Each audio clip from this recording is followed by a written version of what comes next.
Good morning. Today is 20th of May 2025 and we are going to be racing today.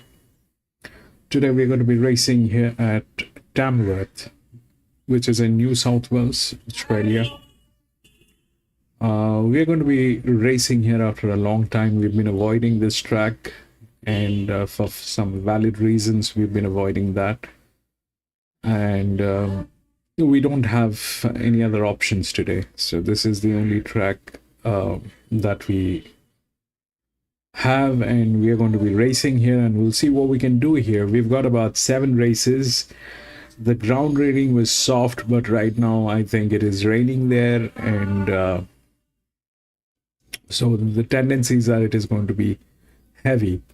The last finishing mile is about 360 meters, and the shape of the track is one of the most popular shapes, so there's nothing to talk about the shape, but this is not one of the best, but not one of the worst. But this track is definitely a place that I was avoiding for a very, very long time, and I had reasons to do that. We'll see what we can do here today. Welcome to Grandstand, and we do horse racing 5 days a week, and we do that in 2 steps. First, we try and identify the best horses through physics, mathematics, a little bit of understanding of horse racing, and once we have identified the best horses, that's when we take a look at the horses at the paddock when we get the live stream from the paddock or the gates. If we find that all the horses that we have chosen are looking good and good to go with, we stick to our picks and place our bets. But if we find that there are circumstantial changes or there are better horses at the paddock, we often step out or we make changes with our bets. It's horse racing, so we need to be vigilant. We need to be making decisions that are worthy and in favor of us. And that is exactly what we try and do.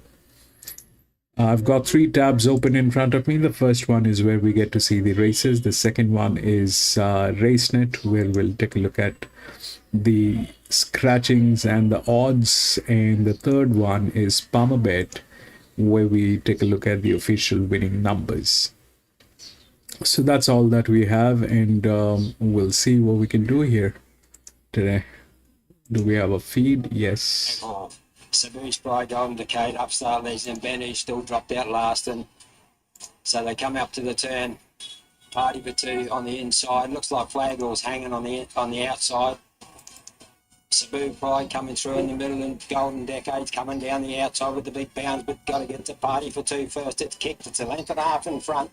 Flaghall looks like the outside, and here comes Golden Decade and Sabu's Prize through on the inside, but it's all Party for 2. It's going strongly at the furlong. If you're on the favourite, get in the queue. Sabu's Pride, beat Flaghall, Sabu, Golden Decade. I forget about the rest too, though. It was all right. It was, I just missed the last 2. I thought there was only 4 in it. Is it nerve-wracking?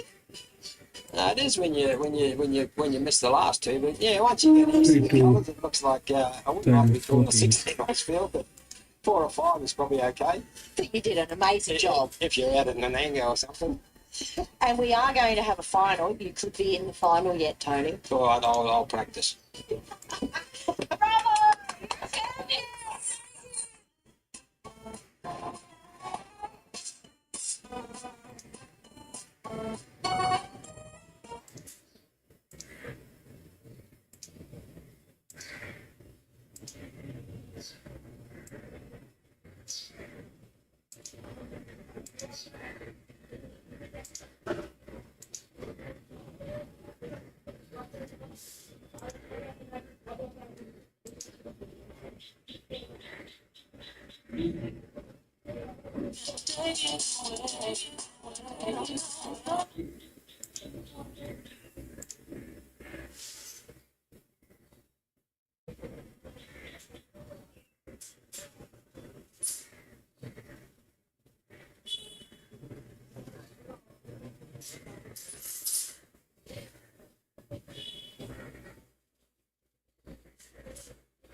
Three back. Now, that was back in June 23. Has had the one run back, the two Eeyore Senior at Emerald, and jumped away awkwardly. Never really got into the race, but I think can improve here for sure. We go to the 3, Full of Euro, from the Henry Forster stable at Ilfracombe. John Rudd to ride, gate 7, 60.5 kilos, son of Eurozone. Been placed his last 4 runs. He was good battling on at Barcaldine last start over 1,000 metres. Good at Longreach prior to that, so not the worst. He deserves to break through and can. The 4 is Mashani Outlaw from the Ray Herman stable at Winton. Brennan Newport to ride, gate 1, 60.5 kilos, and a heroic Valor. He's at the 3 runs back. He battled on quite well first up at Longreach, and then was beaten at Barcaldine 2 back and a maiden over 1,000. Went to the 1,400, battled on at Longreach last start. So you'll take on trust. 1,200 may suit now. The 5 is Trapeze Flyer from the Patrick O'Toole stable at Barcaldine. Robbie Farr to ride, gate 6, 60.5 kilos. Blindfold the first time. A son of Trapeze Artist. Was over in Alice Springs, just battling on this preparation in 5 runs back, so I'd prefer just to have a look at today, but does look in good order. Here's the 6th, the favourite, I Know You, from the Brett Kavanagh stable. This is part of his Western team, Cav. He's got in based out of Barcaldine. Nick Palmer to ride, takes 3 kilos off from gate 8. Will carry 57 kilos, son of Press Statement. Good run at Armidale last start on a heavy 9 track. Tried to pitch it, led them up, just couldn't quite finish it off, but does look very hard to beat here. We go to the 7, Plea, from the Cameron Dixon stable at Alpha. Chris McIver to ride, gate 10, 60 kilos, a son of Snitzel, who has been racing well down on the downs. Placed at Toowoomba 4 runs back over the 870. The 8 is Ready Lightly from the Glendabelle stable at Emerald. Julie Buston to ride, gate 5. She takes 3 kilos off down to 57 kilos. Tongue tie off first time. Tongue control and lugging bit the first time. A son of Better Than Ready. It was placed first up at Emerald. That was 4 runs back. It's just struggled a little bit of late. The 10 is Smart Colour from the Tony Schofield stable at Barcaldine, and Jason Misson to ride, gate 2, 58.5 kilos, and a Smart Missile, or a mare by Smart Missile. She's on debut up this way. There has been some specking for her. Her best run was at Wagga 3 back over 1,200, battled on well. And the 12s around the mat is Boogie Fever from the David Rewald stable at Blackpool. Stephen Galvin to ride, gate 9, 58 kilos. Compression hook with the earmuffs off the first time. Just struggling for form. Placed at Barcaldine 3 back, but was well beaten. That's a look at them from the mounting artist ahead to the gates for race 1 at Barcaldine. Favourite for the first is the 6, I Know You, open 270, now into 220. So these markets open about 8:30 this morning, and that has been good support, now into 215. The 7 Plea, $6 to $5. Then the 10 Smart Colour, 10 into 5. So I mentioned that move. 5 Trapeze Flyer, who's been $9.50 to $6, and then out to double figure odds, headed by the 8 Ready Lightly, easy up to $13. Race 1 at Barcaldine, the Capricorn Plumbing and Building Supplies, maiden played over 1,200 metres. I'm with the Kavanagh team. They're their satellite team in Western Queensland to have a big day today. Let's kick off with the first. 6, 2, 7 and 3. 6, I Know You. Nick Palmer aboard, takes the 3 kilos off. I just thought the run at Armidale last up in a feature maiden worth 50,000 was good. It was a heavy 9. He tried to pinch it, Benny Looker, and it was just on empty late. But look, we'll be a lot sharper for that. Comes up to Western Queensland, where this should be a little bit easier for sure. And I got across the ground okay, so I'm not worried about the soft 7 conditions here at Barcaldine today. I think they will suit well, and the money is strong. So he's got a nice team, Brett Kavanagh. He loves coming up into the winter time in Western Queensland to take all the spoils, and I think he's going to do that today. 6 on top, I Know You, over the 2, Eeyore Senior, who I think might be an improver on that first up run at Emerald. Jumped awkwardly, never really got into the race, but Glendabelle's a very good trainer. This horse was placed at Thangul at a tab meeting on debut, but it was back in 2023, is lightly raced. 7 Plea has good form, placed at Toowoomba over the 874 back, would be right in a race like this, but draws a horror gate. And the 3 Full of Euro, who's been battling on well for Boyd Forster at Blackpool, Barcaldine and Longreach. Recent runs, placed last 4 and deserves to break through. 6, 2, 7 and 3 are my numbers. This is the first at Barcaldine. Of course, a great little spot. It's only an hour from Longreach in Western Queensland, basically straight across from Rockhampton. If you drive about 6.5 hours, you hit Barcaldine, and of course, home of the Tree of Knowledge, the founding place of the Labor Party movement in Australia. And an hour up the road, you've got the founding city or town of Qantas, of course, in Longreach. So, yeah, great little spot. No doubt the Grey Nomads will be descending on central Queensland heavily as we speak. Let's have a look at this market. The 6 I Know You now into 210 from 270 this morning. 10 Smart Colour. Gee, this is a move and continued. $10 into 460. Good sign from the Schofield stable. 5 Trapeze Flyer. $9.50 into $5.50. There's money for it. 7 Plea. $6 steady. 8 Ready Lightly Easy. 8 out to 13. Then you start to write your own the rest. But look, the favourite is very well back, the 6 I Know You. Just back to 220 is that continued support. It's the best back runner really late. The 10 Smart Colour into 420 has been a good go. All right, they're loading well for the first at Barcaldine. A terrific meeting out there today. Let's head up to the voice of the West, Andrew Watts, for his call of the first at Barcaldine. Favourite I Know You. I Know You, a 4-start veteran from the powerful Brett Kavanagh yard. Still out of line, Plea, Full of Euro, Boogie Fever, and Trapeze Flyer. Trapeze Flyer, a new one for Patrick O'Toole, formerly trained by Brendan Newport. Had run some decent kind of races up there at Alice Springs. Thought it would have been a bit longer in the market though. $6. Now, they're riding number 5 Trapeze Flyer riderless as we get him in. Trapeze Flyer goes in. I Know You still out, Full of Euro, Boogie Fever, and Plea. Welcome to Barcaldine this afternoon as relays join us. 4 to load here for tab racing in the central west of Queensland. Beautiful conditions here today. I Know You goes in.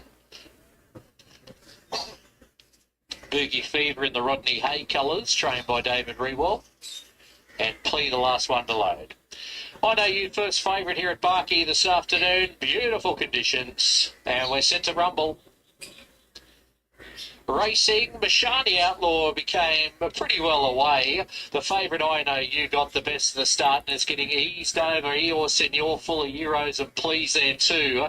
Trapeze Flyers in that front clump as well. Then we go back to Smart Colour, Cool Man Show. A further gap back then to Ready Lightly, and last of all is Boogie Fever.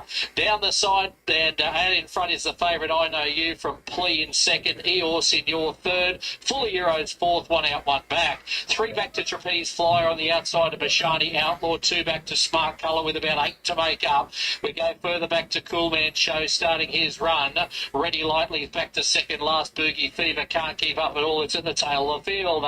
400 metres to go and I Know You's travelling pretty well. So too's Plea on the outside. Eeyore Senor is there. Full of Euros is 2. Smart Colour runs on from the back. Bashani Outlaw behind them. First favourite going well though with 250 to go. I Know You out by 2 lengths on Full of Euro, who's running a cheeky race. Jerry, welcome back, Jerry. I Know You. I Know You, first one for Cav. Nick Palmer bolts in, wins by 2.5. Full of Euro, Trapeze Flyer, Smart Colour. Then we had Ready Lightly on the outside of Eeyore Senor. Cool Man Show, Plea, Mashani, Outlaw, Boogie Fever, race 1 Barcaldine. Oh, they're in for a big day. They're in for a big, big day. Brett Kavanagh, Nick Palmer, they take the first. And Right, so this is the first one that we have today. This is a Class 1 2100 meter. The ground rating probably right now is heavy. It's been raining at Tamworth. That's what I am getting on the weather. Now, before we get into the races, I just want to, mention this, that we've been avoiding this track. We've been avoiding this track for multiple reasons. And we've been avoiding this for a very long time. But today, we don't have a choice. this is the only track which is available to us, and this is where we're going to be racing. But if I had any other choice, I would have gone there. This is not the place where I prefer to be. So the 3 is the favorite. If we look through the odds, it's 3, 2, 10, and 14. Now, there's nothing much. If we look through the rails, then we get 10, 5, 3, 14 here, out of which 3 and 14 are within the rails. 14 is still a maiden. It's got 5 races. It has done nothing in last 5 races, and it actually managed to climb up here in a class 1. How? It is only known by these people who are here at Tamworth. The 2 is the only one with a pressure, and they are in a good hand, but the jockey is neutral. So there are situations when horses are neutral, and there are situations when jockeys are neutral. But that's not a good thing. This one is with the pressure, with the jockey, which is a neutral. We'll see how that works here on a heavy ground. It's not that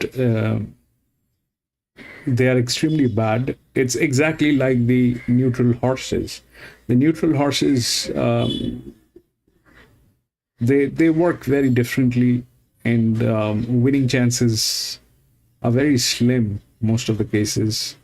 But they do get into places. So this thing is like that, the 2. The highest that we are getting here is on 10, which is NEW. Then we have the 5 in between here, which is also there. So if we look through the pressure line, then that's how it looks like, right? This is the highest with a neutral jockey.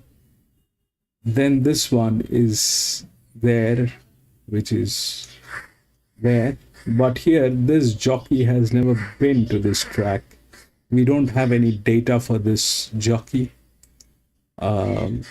This jockey has never been here. He's going to be racing first time here. The one which is on 5. Then it comes to 7. There is a support line, and then it comes to 1. 10 and 14, they have the highest advantage. This is pressure from the top to the lowest. 14 is made up to that position, which is a maiden position, and it's got 5 races, did nothing. This one has 8 races, pretty much awkward, but they are 2 of the highest spell horses. So there's a lot of hope on these 2 horses. There's a lot of hope on these 2 horses. That's how they've been handicapped. And the 2 has the best jockey, but he is neutral. A neutral jockey with a lot of pressure. 3 is okay. The second one, I think, in terms of jockey, it's the second one. So that's that. 14 is the third. 11 is the fourth. That's how it plays. But either it is going to be with the advantage and the spell horsing, spell horses. This is where it is. But this essentially means, I mean, it is very evident and clear that there's a lot of hope here. But if we look at here it's got 5 races, and it is no gate speed, nothing. So it's done nothing basically. This one is there, but with one of the highest advantage which has been given. But then again, it's got 8 races, below average, everything below average, all that is happening. And if we go through this, then that's happening. Here we see it's 11 races, 10 races, then 24, 20. All that is there. We have a little bit of gate speed going on. We got a little bit of intermediate speed going on here. That is that. But this is the highest pressure that we are getting here on a neutral jockey. So that pressure is nothing, absolutely. I mean, this I mean, we race every day, so if we compare this with any other track, this pressure is absolutely nothing, but everything else is negative. So that 3 is the favorite. That's how the pressure line is. And if we go through that, then 3 has more advantage. It's a better spell, more advantage. Plus it's a neutral. 5 comes in, but the jockey has not played anything here. The 7 is the other one with the pressure, right? This is advantage. This is pressure. Then the 1 comes in here. 1 is absolutely a disastrous horse, but that's probably the highest. I mean, that's the highest drift. So that's that part of the story. So 3 is the favorite, and it looks like 3 is okay. It's not the best BB, but yeah, it's well within the rails. The management is okay. There's suffering, bleeding. The best hand is probably here, 11, 10. These are the best hands, but look at the horses and you know what they are. Well, we'll see how it works. So if it falls here, so logically what might happen, that 2 is, the 2 probably will get a place, but at the same time it is coming from gate number 13, which is far-fetched, which is here with gate number 12, 10. These are very far-fetched. But if we look through the pressure on the inner gates, then apart from this one, this is I don't know. This jockey has never been to this track, so what he will do is questionable. But if we ignore 1, which is gate number 3, it's a pretty bad horse. That's all. It's a pretty bad horse. So that's where we have. So you know, these 2 horses are with pressure.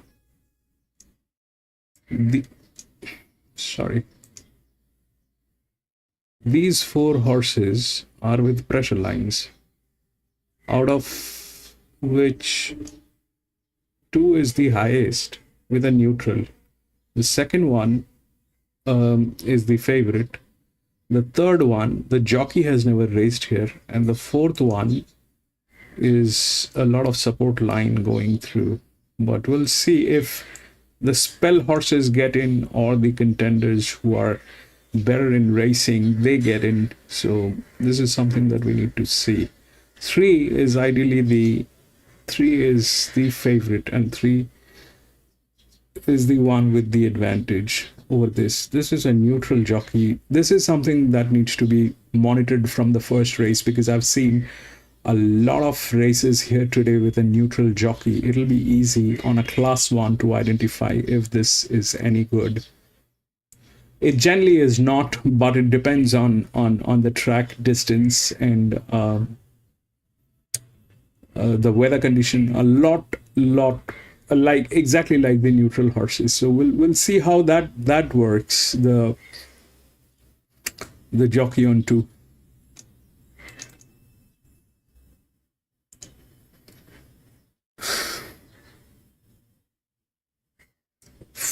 Can't Lee, welcome back. Jericho, what track? This is Tamworth, Jerry. This is Tamworth. Across my heart, and this I seriously never wanted to be here. But we'll see what happens.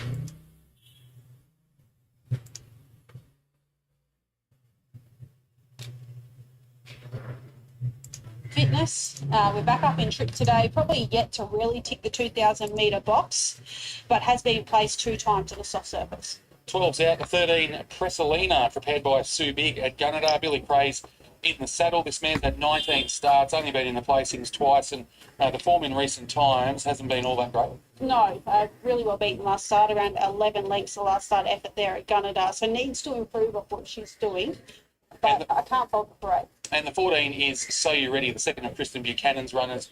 Grant Buckley in the saddle, 3-year-old by So You Think. Has had the 3 runs back this preparation, now gets to the 2100. Yeah, step back from 1850 to the mile last start and really just whacked away. So bred to get out over a trip, I think the step up and trip will only 80 chances. Well, that 14 has been given the highest advantage. For race number 1, a bit under 4 minutes away from jump time. That one there, the So You're Ready, $12 into $6.50. So it certainly has attracted some support. $1.80 for this favourite, which is D Me, trained by Scott Singleton. $6 for your second favourite, Wolf Club.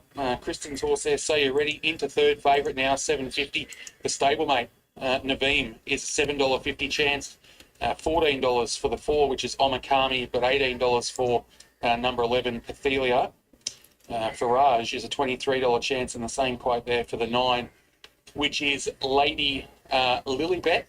And obviously being a staying race, they start there at the top of the home straight here at Tamworth, make their way down to the winning post, do a full lap. Scott Singleton, isn't he going well at the moment? Of course, he had the winner of the Dark Jewel there at Scone at the Carnival a few days ago, and he's got the favourite here, and he joins Belinda now. Well, D Me, she's been going great guns since she stepped up in trip, and this looks ideal here this afternoon. What do you make of probably the worst side of a soft? I'm not too sure. She's bred to handle it. She's got preferment. She's Kiwi bred, so you would think the weather'd be a tick for her. But myself haven't really had her on it to know. But yeah, look, she's fit and healthy, been racing well. Probably don't want to get to the front too soon on her. Christian was a bit critical of himself too back. He thought he got there a bit too soon and got beat. And then last start she looked all over a winner, and she just sort of got to the front and wanted to pull up a little bit. So Christian. Race 4, you had Southerly Buster. Race start 1 and 2 were good on good tracks. You set him up to 1850 last start on a heavy track, and he was playing. What'd you make of it? Yeah, I was disappointed. I'm not sure whether he was ridden for speed and had to do a bit early, whether it was a horse that just wants riding for one run, or whether it was a heavy track. So definitely don't want the rain for him. So it tracks like after the first. And you have a 9-year-old mare in the same race. It was a good run first up. Close. I'm going to get you to help me with that name. Close to. Think it over. Yep. Yeah. Look, going well. I was happy with her first up run. She'll need further than. I got 3, 1, 2, 7, 10. Bit of a raspy voice there. So from giving your horses a cheer at Friday, it's going. Yeah, I think I only gave her. All right, let's go 3. Let's see if we get 3. It's ruined me. Well done and good luck here. Thanks a lot. The first one should play all right. Dow's 3 to 10. Welcome back, Dow's. $6. So the support continues to come for both of Kristen Buchanan's runners. $6 for both of them now, and that is of course the 10 Naveem and also the 14. So You're Ready. I've gone 3, 4, 2, and 10. I've gone with D Me. Look, she's got to tick off the heavy track box. She has had 2 goes on the heavy in the past and hasn't figured in the placement, but they were over shorter trips. She's really found her niche as a staying type. I've put the 4 in for second, Omakami. I think she can improve getting up. 10 furlong. For third, the 2, which is Wolf Club. Nice fit, ready to go up to the 2100 here. And I'll put the 10 in for fourth, which is Naveen. 3, 4, 2 and 10 bell. Yeah, I'm with D-Meat too. Obviously, it's going to be up to Christian to time his run and find a way away from the fence. Obviously, she's not straightforward to ride, but I think she's going well enough from Naveen. I can see why the money's come for him. It was a big improvement last start. The 2 Wolf Club gets his chance to run a bit better today with the blinkers coming off, and a Pathelia brings the upside. 3, 10, 2 and 11. I suppose the one thing with this race over 3, 2100 10, metres, 2 and we're going to 11. get a real good look at how the track plays up, because they're going to cover plenty of it.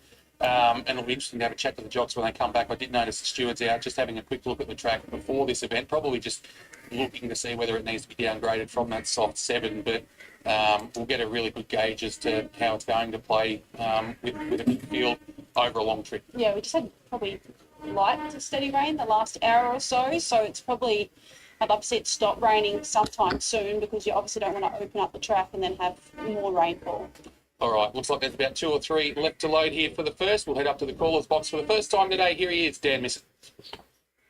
And we welcome in Ben Walker and Belinda Smith on Sky Thoroughbred Central for 7 races at Tamworth,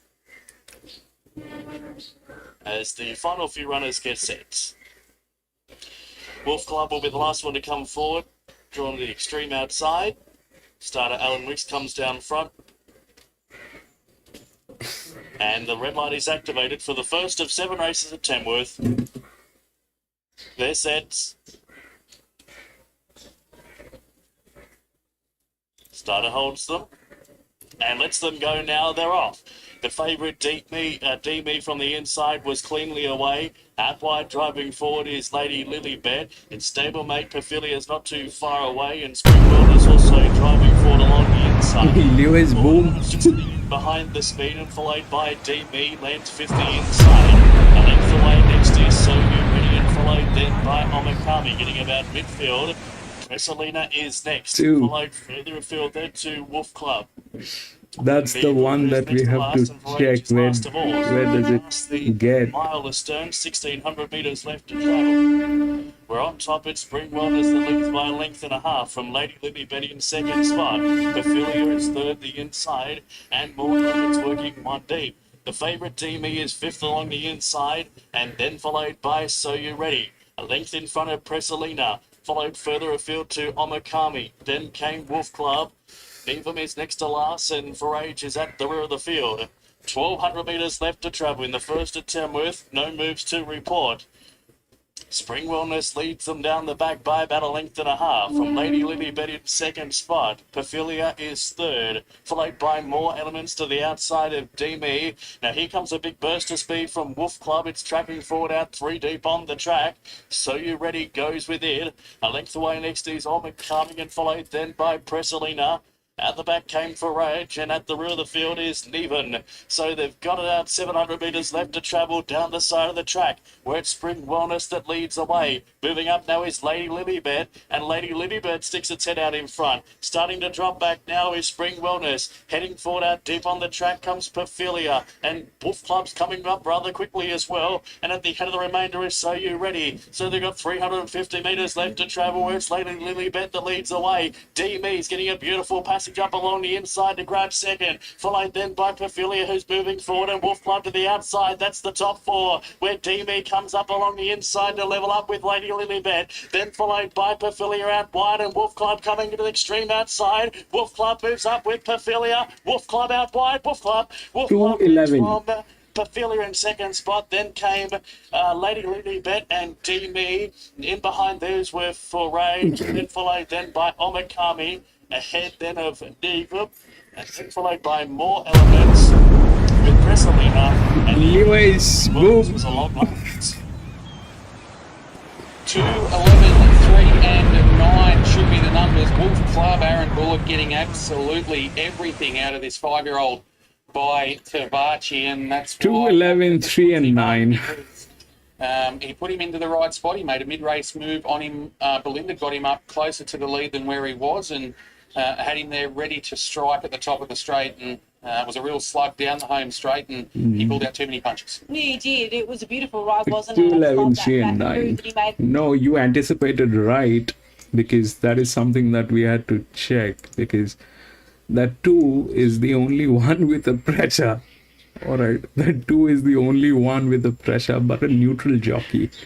This depends track to track, but that's what the pressure like. Now, the 11 came in for what joy, because it is an EW, but 3 going to the third position, 2, 11, 3 and 9.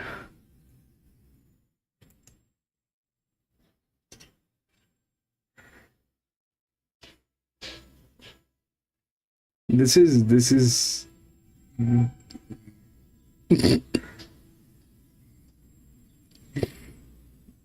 all right. So the pressure played. Let's give it that the pressure played, and that's why it went in.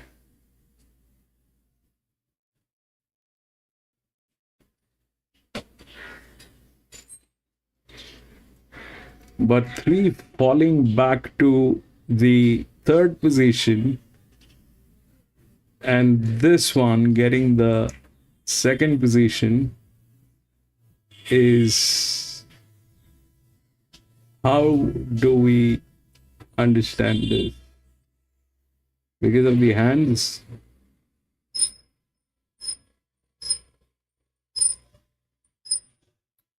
Is it because of the hands? 2, 11, 3, 9. What is with 9?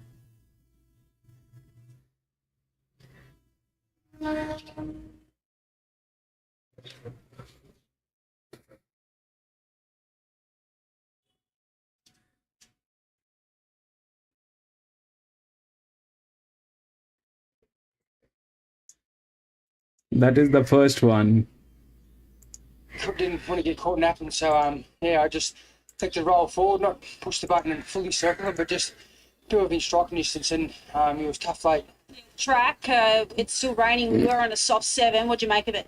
Look, I'd say the whole I will place go is the a bit of next. but just down the back, I'd say it'd be a 9. Down the back, it's really soft. But look, if we just get this All right, that is right, scratched. first 1, day, 2, we'll 3, be fine. 4, 9, Just hope 11, we get it 14, right, all but all in all, scratched. the track feels good. Well done. Thank you. There 8, is 7, Aaron 12, Bullock, the 10. winning rider here, combining with Matt Griffith, Wolf Club, getting the job done, Mick, and that's that horse's second win at start number 12. He's always promised a lot, and they might have figured him out. Staying trips just might be his go. Yeah, exactly right, Benny. Wolf Club, he just kept on coming, didn't he, today? Good performance, despite being a little bit easy in the betting. They got out to pay $7.80 and $2. Jerry, we are not at the best place, that's all. They've been mixing distances. Will run second, pay $3. We are not at the best place. That is She's been the beaten end of again the story. Today. She just strikes me as one of those mares that just needs to be smothered away till very late in the piece. She does have a short, sharp turn of acceleration, but she was there to win the race today and just found a couple better on the day. She's got some talent, but maybe she just got a little bit bogged down there in those testing conditions. Lady Lilibet back in 4th spot. So 2, 11, 3 and 9, the numbers you needed there. Race number 1 from Tamworth has been run and won. We're going to take a break here on Sky Thoroughbred Central.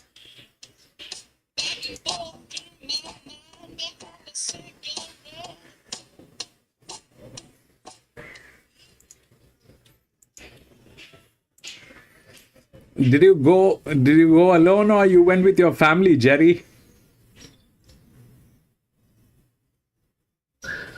They tell me the buffets are very nice in Vegas. Okay. They tell me the buffets are very nice.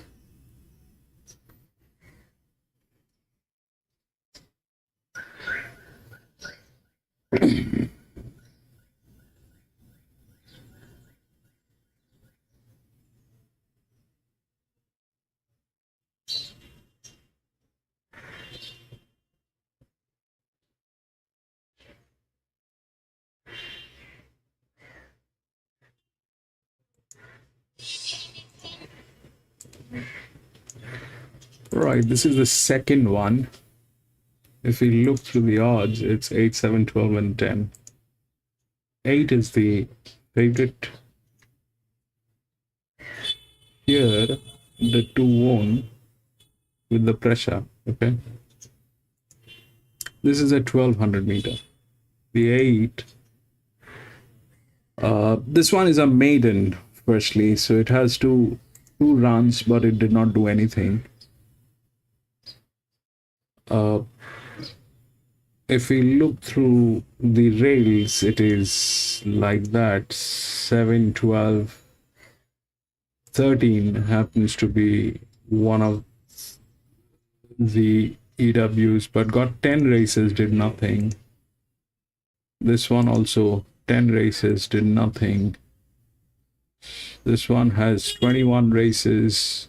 It's very weird. The thing is, so that's what we have. So if we look through the pressure line, so we get the first one that we get is 5, which is coming from gate number 14 of 3-year-old filly. That's the best jockey. All right, that's the best jockey here. Three places. That's the best jockey with the best pressure. But this horse is tricky. I don't know. Then again, it is neutral. 7 is the largest drift, and whenever this guy is here, it does that thing that we don't like. 10 is the other one with pressure, but it's 17.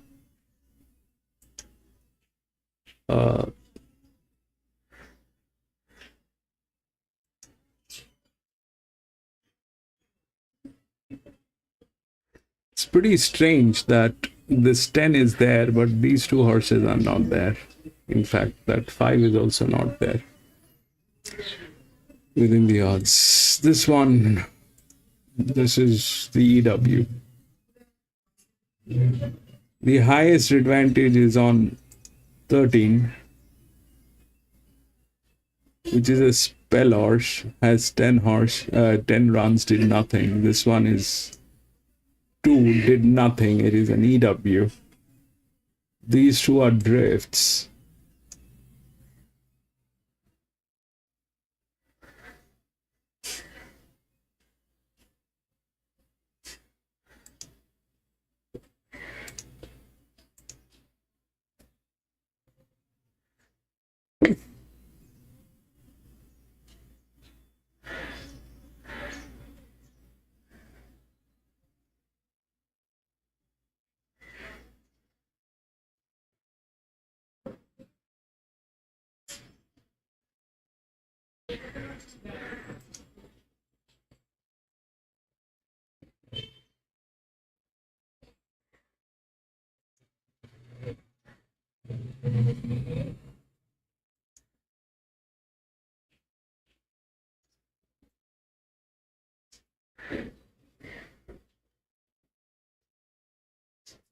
This is basically the second horse pool in any ways, but the first one, which is the favorite here, 8, has no races. This is within the rails. Here, this was not within the rails. With a neutral jockey, it went through with the pressure. Here, this one is the highest spell. 7, 8, 7. With the 12.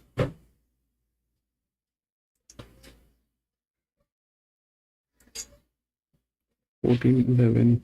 This is a bad one. 16, 17.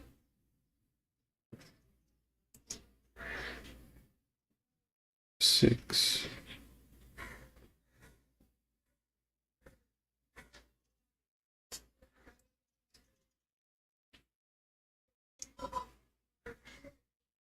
8, 7, 6, 10. Is that what it is? Or 10, 6? But what happens to 5? It is coming from gate number 14. It's a pretty neat one. It's in good hands. It's neutral. But handicapped.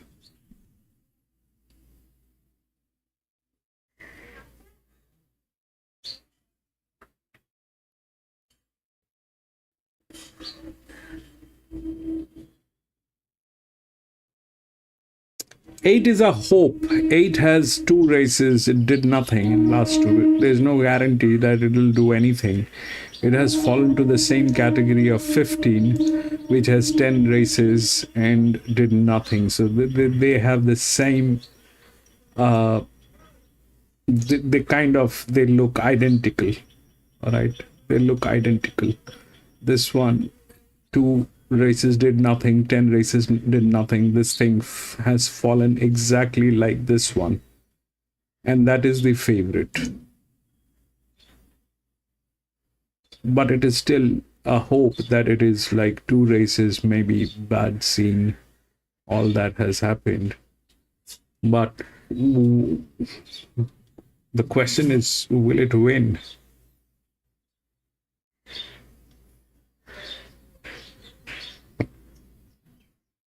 That's the highest advantage here. This is the highest advantage here. 520, 520.7, 13.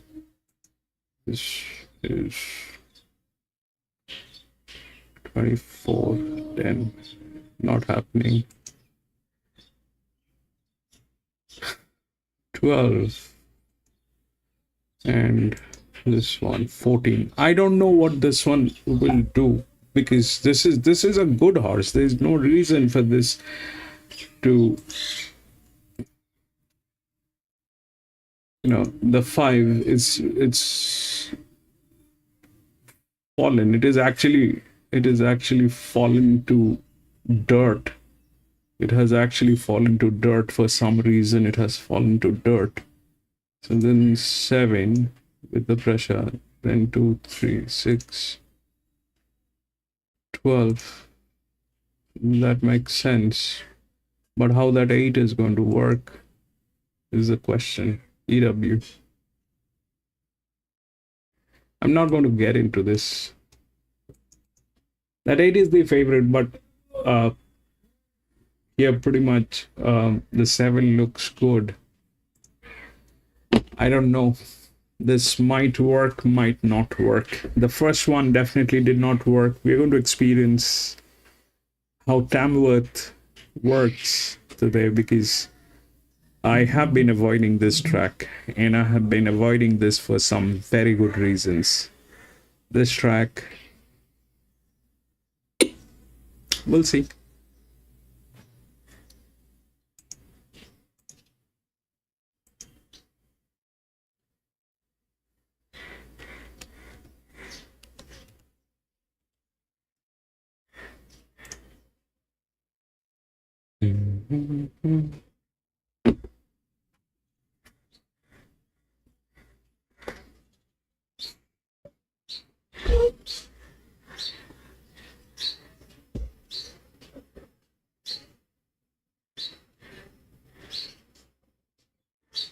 The first one, there's no explanation.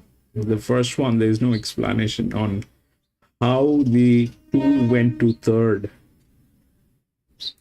The 2 losing, I understand, but going to 3rd, I don't understand that.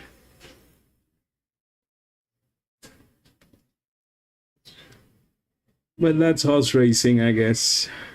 Chargy, yeah, the punters were on the mark there, weren't they, with 10 Protestus. We mentioned pre-race was $13 into $6.50, and has come with a well-timed run to edge out the consistent Chief Mondo in second spot, pays 340 to place, and Ihana, who got across into a good spot, 1 out, 1 back, as you heard in the call, and just couldn't go on with him in the straight. Will pay $2.40 to place. Crown Reach back in 4th spot. Was under pressure a fair way from home and wanted to duck in up the home running, but it's a box on okay. 10, 8, 4 and 1, those numbers confirmed. Following race number 2 at Barcaldine as we take a break here on Sky Thoroughbred Central.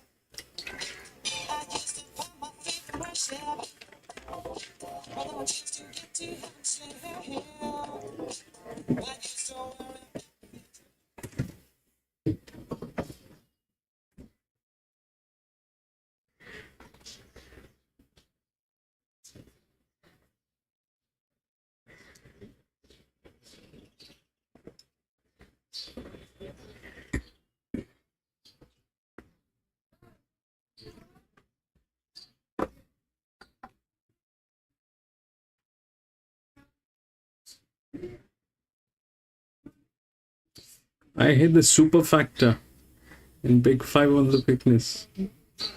Brilliant, Jerry. Brilliant.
Steady.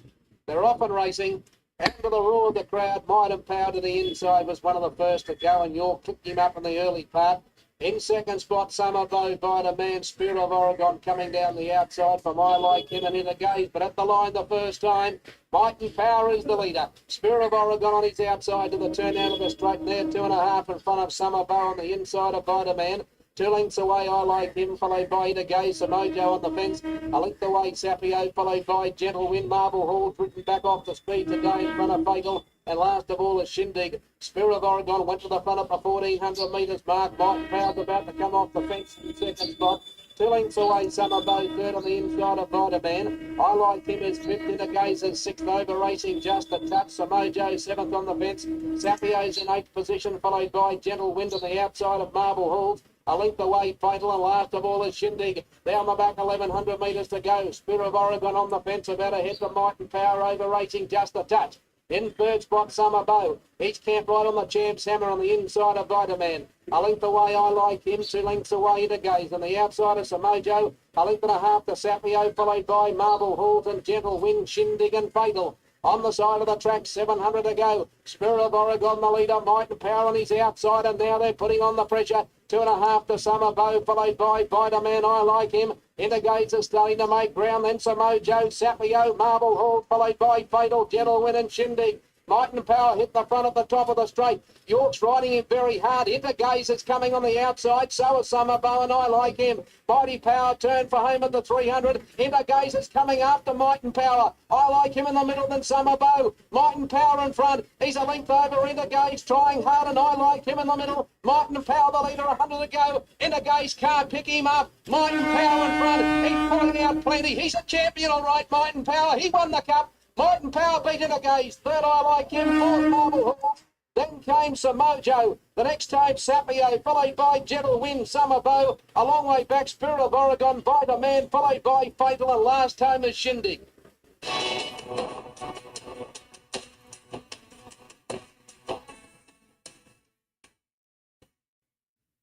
Race number 2 from Tamworth, and we've got a maiden handicap coming up here over the 1200 metres. We've had a downgrade of the track, please note, at 12:40 p.m. Following race number 1, we're now on a heavy 8 surface, so down from a soft 7. 8 Celestial, the favourite here at $2.10. Certainly a runner that carries a lot of interest. Has only had the 2 race starts. They were both in Ireland. Going back to 2023, the trials leading in have been very good, and I think the odds makers might have missed the trick here. I think it was around about a $26 chance in a much stronger race at Scone over the Carnival, was back into $7 before being scratched, and did open up $16 in early markets for the second event at Tamworth. After some deductions today, I think those who would have latched onto the $16 would currently have a ticket worth around $9. So being back into even money. Grandstand on the second line at $4.60. Let's head trackside and join Belinda and Ben. Thanks for that, Mick. Yep, the runners are in the yard here for the second event. Celestial, $2 opened as much as $16 yesterday when the market first went up. I think that was there for about 10 minutes. It was into about 7s. Now, we do have one of the very good stewards over here. Late scratching in the final event, number 10, not written off. So Cameron Crockett's runner, not written off, comes out of the last. Kyle Blanche, the steward, just informing us of that. So, Celestial opened up $16. Belinda, you needed to be quick to get it. It was into about $7. Then we've had a swathe of scratchings here, leaving us with a field of 8. Now we're taking $2. But let's take a look at these runners. The top 4 are all out. So we'll start with number 5, Silver Turn. You're on top selection, and you won't miss this filly in the run because she's a beautiful grey and she's lining up for a third start. Yeah, I just think you can make a few little excuses for it. Start 1 and 2. I thought she's shown us enough in the trials, especially her trial on rain-affected ground. So she brings a race fitness here. That gate's not so ugly with a heap of scratchings. I think a good ride will get her close enough to home. Number 6, Kuma Hutt. Trained by Nicky Pollock. Billy Craig in the saddle, has finished 4th at Corindi his past 2 outings. Yeah, he's on the relatively quick backup from Corindi last Monday. He's holding it together today on the side of the pony, which is positive. He really wanted to carry on when he went out into the track last start. So I thought his run was fair last start. He just didn't begin, which really took him out of the equation early. He's drawn to get the favours. He just needs to get the first half of the race right. The 7 is Grandini, trained by Rod Northam. She's first up today since February of this year. She finished 4th at her last 3 starts before going for a break. She doesn't have a recent trial to go off, but I heard Rod on the radio this morning saying that he was happy enough with her fitness pace. Yeah, I'm really impressed with how she's turned out first up into the preparation. She's just starting to blow that winter coat, but overall she's well muscled up. She looked like she's done a lot of work, and she did threaten to win a race last preparation. She's had one go on the heavy where she didn't place, but she certainly didn't disgrace herself either, and she's had a couple of goes on a soft for a couple of placings. So she's a definite place chance for me. All right, let's have a look at this favourite, the 8 Celestial. 4-year-old former Irish mare by Zoostar. She's owned by Kia Oristad. Lyle Chandler is her trainer. She's had 2 trials for Lyle, both in April. She won both of them, and she hasn't been seen under race conditions since June of 2023. Yeah, obviously a long time off the scene, and we are stepping out on testing conditions, but she's bred to handle it. The trials have been encouraging, and a recent trial here on the soft 7 was really quite impressive. So she looks forward enough, but just whether she's looking for the air tag late in the piece, and she does have a touch of improvement to come in the yard, but overall I'm pretty happy with how she's turned out. 9's out. The 10 is Clan Dioro going out onto the track there now. She's had 21 starts, yet to break through, but has been in the placings 9 times. Yeah, she's honest. She's really far away. She probably just took a little while to come right this preparation. So she's coming off a placing 2 back and back that up with a fair effort last start at Corindi. I don't think the soft track's a negative for her. 11's out. Number 12 is Malicious, now to be ridden by Andrew Gibbons, first up from a break, but has trialled on a couple of occasions there on the Beaumont track. She has. Probably off form last preparation. I couldn't really come into her, but the 2 trials leading into this prep have been really quite good, where she's won and placed in both of them. She's drawn to get the right run and no weight on her back. She's another one I could see finishing in the first 3. 13's named after one of your favourite shows, Real Housewives. I finished 8th at Corindi last time out. Yeah, steps out first up this preparation, no trial under the belt. So I'm thinking she'll be looking for a bit further and the run under her belt. 14 is Scratching. The last one is the 15, Miss Heroic. Jake Tracy Holmes rides for Michael Dykes, finished 9th at Corindi behind the Piccolino. Yeah, would need to improve up that. All right, they've made their way out onto the track. Belinda's going to catch up with Rachel Northam here, who, of course, Rod Northam is the trainer of the 7th, your second favourite, Grandini. It's currently a $4.40 chance. Celestial there at $2. And Belinda is just waiting for Rachel to make her way over. Just having a look. Kermalicious is into $5. The other runner in single figures is Clan Dioro, but Rachel's there with Belinda now. Well, a couple of really nice runs and wins over the Scone Carnival, and you line up today with a couple of nice chances. The first is Grandini. I was impressed how she's turned out first up into the prep. Yeah, we've been looking forward to seeing what she's going to do this time. She's been very unfortunate. So, placed multiple times. Just hasn't gone quite her way. Bigger, little bit bigger, a little bit stronger this time. So. Yeah, I was quite impressed with how she's developed. And what about in race 3? You have Banwa Glen first up. Bonnet Glen, yeah, well, he will definitely need time to improve again, but he looks great and he's here to learn. So that's what we'll be doing with him today. Race 5, Newsbound. What do you make of her on the worst side of the socks? Well, that's another enigma. Not really sure about how that's going to happen, what it's going to be like by the time she gets to race. So we'll see. Again, she's been a little bit frustrating for the owners and for Rod. So hoping to have a better showing today. Overall, happy with how she's trained on? Yeah, absolutely. Yeah. Yep. And in the last move she can, it was a really encouraging first up run from her. Yeah, terrific. I mean, she's a beautiful mare, and looking forward to see what she could do today. 1,000 metres, probably not really going to worry her what's going on. Just as long as she gets out and has a nice clear run, she should be coming on strongly. Yeah, good luck with the team. Thank you very much. There she is, Rachel Northam, taking us through the runners for the Rod Northam stable, and Grandini there at $4.40. Second favourite. Just updating the conditions. We did have a bit of rain between races 1 and 2, but for the time being, we are dry, well, as dry as we can be anyway. No rain falling at the moment. I did have a look at the radar there before. It looks like Tamworth's sort of right on the edge of a band of rain that's making its way from the coast inland, and just getting showered intermittently throughout the course of the afternoon. Race 2 here, I've gone 8, 7, 5 and 10. I'm with Celestial, the former Irish mare. And obviously their goal is to win a couple of races with her and boost her as a breeding prospect, because she's beautifully bred. The trials have been good.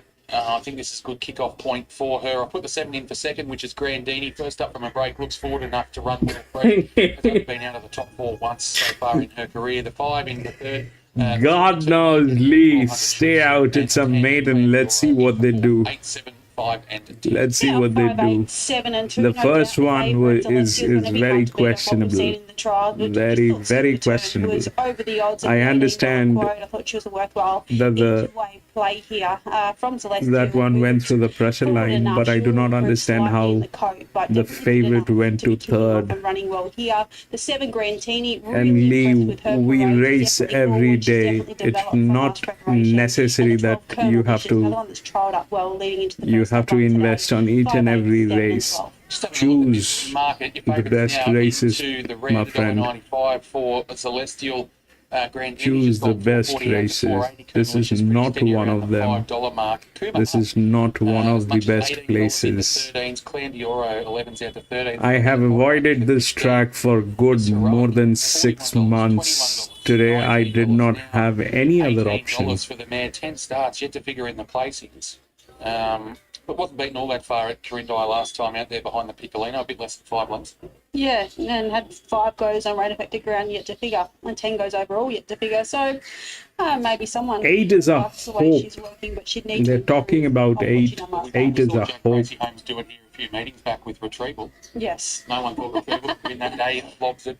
$151 and busted everyone out of the quaddie. He's on board again here today. Let's see what tactics we'll see from the wild man aboard Miss Heroic. But this one continues to trim now, Celestial, into $1.90. Nothing really, that's in the market being back to challenge it. Just those couple of moves there at a longer price for Kuma Hut, and also Miss Heroic. Any last thoughts, Belinda? No. You're all happy? Obviously, we're going around. We had a downgrade, didn't we? We did. We're on a soft I was anticipating heavy eight, Lewis so would go with the obviously if it was 5. kicking He off always first likes up the into the white preparation, It's horses. going to be interesting to see. But which Lewis strongest still possible. is very All right, let's get silent. the call box for race number 2. Here's Dennis. So Ben and Belinda link in. Silver Turn will be the final runner to come forward. Celestial is $1.85, former Irish runner. And the red light is activated now for race number 2. Now on a heavy 8. Everything is against us. It's a heavy 8. It is Tamworth. It is maiden. And racing. Out the back was Grandini in the early stages. Celestial was second last to leave. Miss Heroic won the start and landed a half length in front of Plan Dioro in second spot. Kuma Hut third the outside. A length away next is That 15 has 10 races. It has done nothing in last 10 races. Silver Turn is poking up in between runners to get about midfield. A length and a half away, Celestial, the favourites, next to last, and Grandini is last of the 8.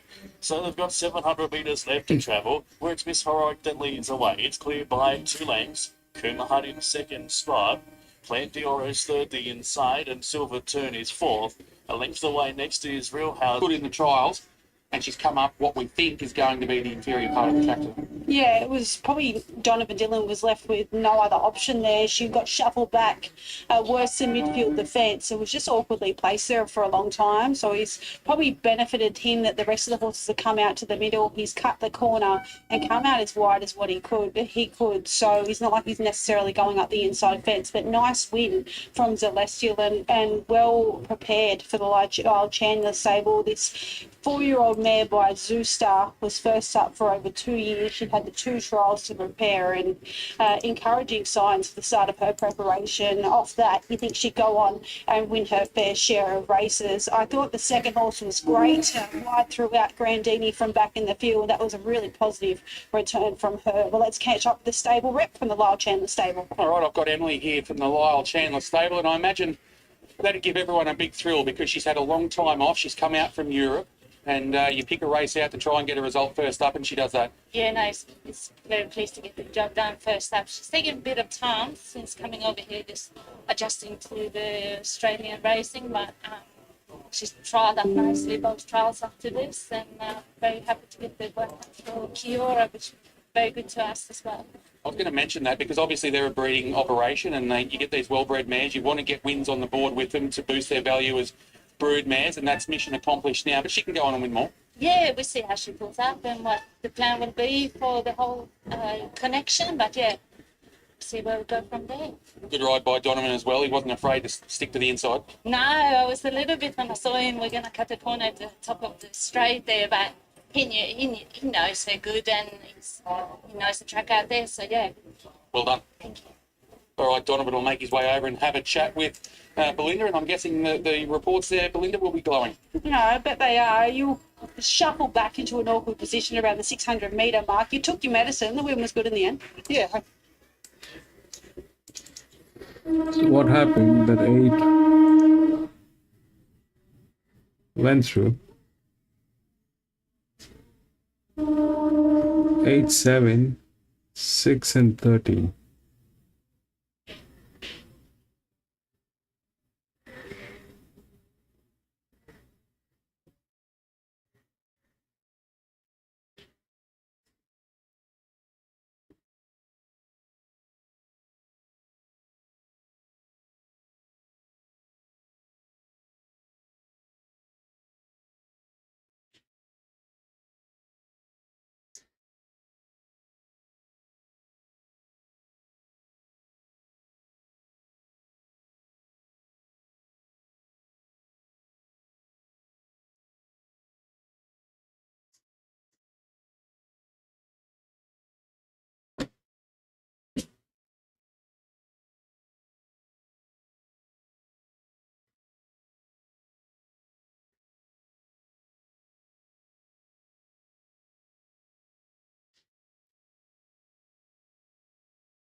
That happened. We'll go to the next.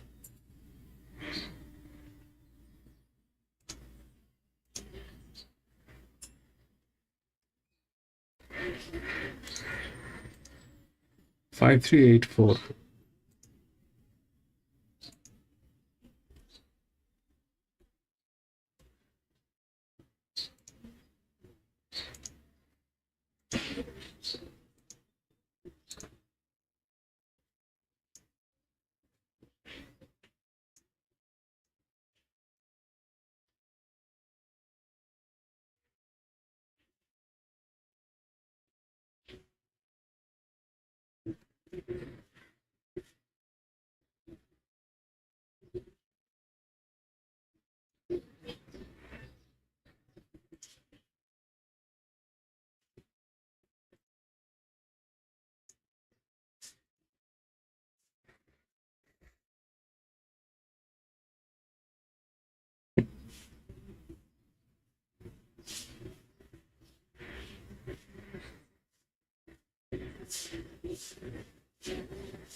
This is the third one. It's 1,000 meter.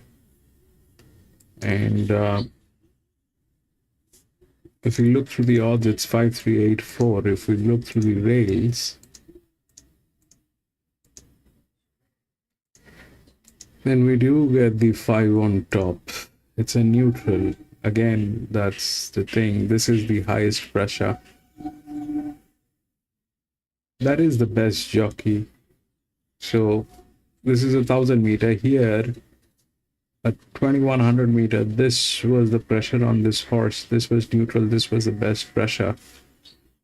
Here it is the identical situation. Here both the brothers are hand in glove. The jockey is neutral, the horse is neutral, but there's a pressure on that horse and that jockey, both. So that's the highest through the spell. Should win. Should win. The rest everything is a hope. 5, 4, 3 as one races. Look at the condition of these horses. These horses are like as good as mules, man. But out of these mules, that's the best mule. This is 8, 7, 5, 1. And these two we don't know. These two we don't know. These two are with the highest advantages, obviously because they have never raced, but that's the highest advantage. But here this thing is showing like that.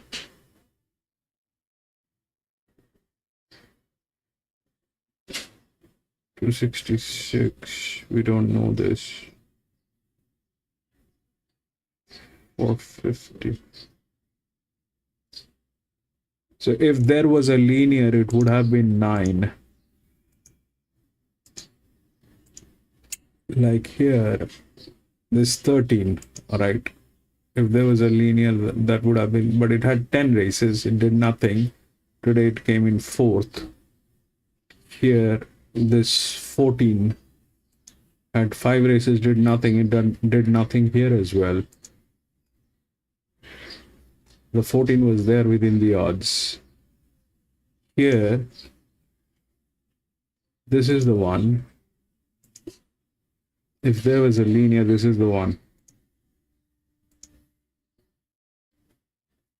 So, but it's out of rails. That's the point. It is out of rails. The physics is not there with this horse. Winning chances are slim, but might get in. That's the highest drift is on this. This will never work. This guy is almost out of question. But they're the best hands. That's the largest outer drift. This one is here, 4-6, which is 0, 16, 0, right? 18, 12, 16, 0. There's no pressure on this horse. 12 has the second best jockey, but that'll not work probably. Here 3 has the other guy. But the balance is kind of off. 5 should win.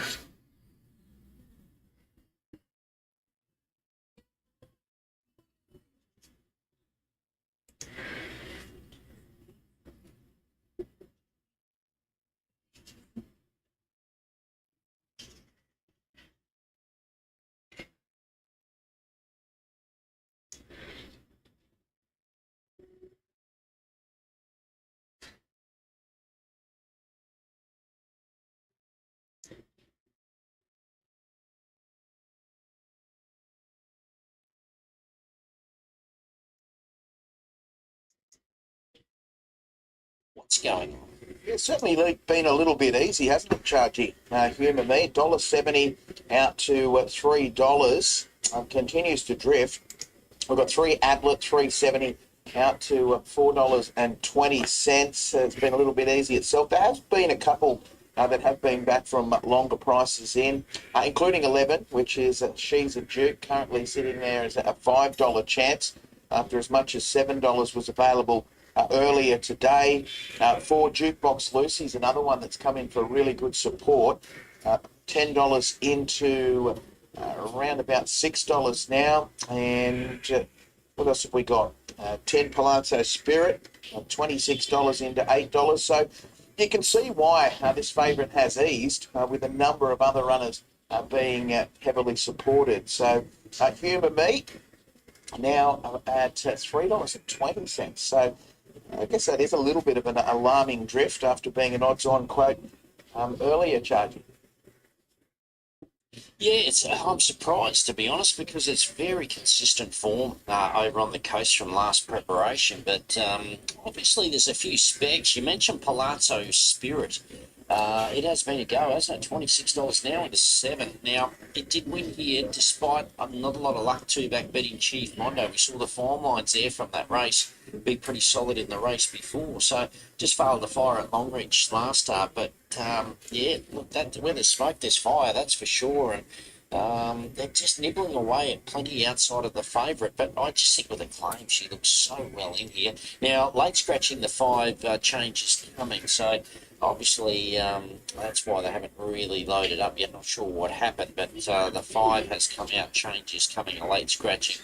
But they'll get these loaded pretty quickly. 3 are in, but yeah, interesting, isn't it? 320. We're shopping now about the 8 Humour Me. I think that's generous, but good moves. Nibbles for the 11 She's a Duke, 4 Jukebox Lucy, and they good money for the 10 Palazzo Spirit, 26 into 7. So that has been a good go.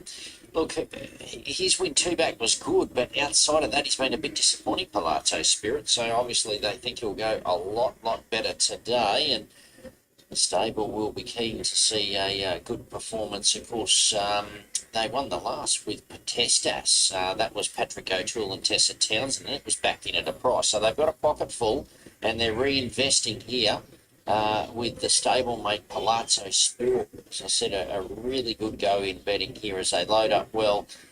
Steadied now around the $7 mark. 350 was shopping. Humour me. Here's Andrew Watts for the third at Barcaldine. Set now. In readiness, just bopping around on the inside. Racing. She's a Duke, probably won the start. Applet gets out well, so too does Humour Me and Jukebox Lucy. And In Readiness is there as well, whipping around the outside about right. Now In Readiness drifts right back with Palazzo Spirit down the side, and the leader going forward now is about right, going with Jukebox Lucy. They pair off Applet in third. Humour Me's just felt for there and niggled that to keep with spot. Getting the outside, Palazzo Spirit shifting right back is She's a Duke in Readiness at the tail of the field. 400 metres to go, and Jukebox Lucy is your leader. Jukebox Lucy gets away a length. Palazzo Spirit runs home down the outside. Applet up the fence. Humour Me's got a run there too. 200 to go. It's still Lucy though. Jukebox Lucy, Palazzo Spirit's finishing well. So too is Humour Me. Palazzo Spirit strikes the front, gets away. Humour Me in readiness from the back. Or maybe Palazzo Spirit held on. It's a photo with In Readiness and Humour Me. It's a photo always. In behind them there would have been Applet, Jukebox Lucy knocked up, about right, and She's a Duke. Oh, I think they've done it again. 10 Palazzo Spirit looked the winner, but absolutely flying late was In Readiness, the 6, but I think it's missed out. I think the plunge horse has got there, and they've made it a race-to-race double. Backed off the map, both runners, and Palazzo Spirit will get the job done, I think you'll find, to beat the 6, which is In Readiness. The favourite took forever to wind up. Lost its spot coming to the corner. Humour Me picked up again late and has charged through, but has charged through too late. So I think you'll find it's run third and will stand by for fourth. But I'm leaning towards the inside run of the 10 Palazzo Spirit. I think it's got there where it counted, but making a mighty dive In Readiness. Oh, yeah, it's just missed out, surely. But gee whiz, that has been another good go. $26 into $6.50. It started fixed. Palazzo Spirit and Patrick O'Toole and Tessa Townsend take a bow because they have backed the last two and they have duly saluted. 10, 6, 8 and 4 Jukebox Lucy.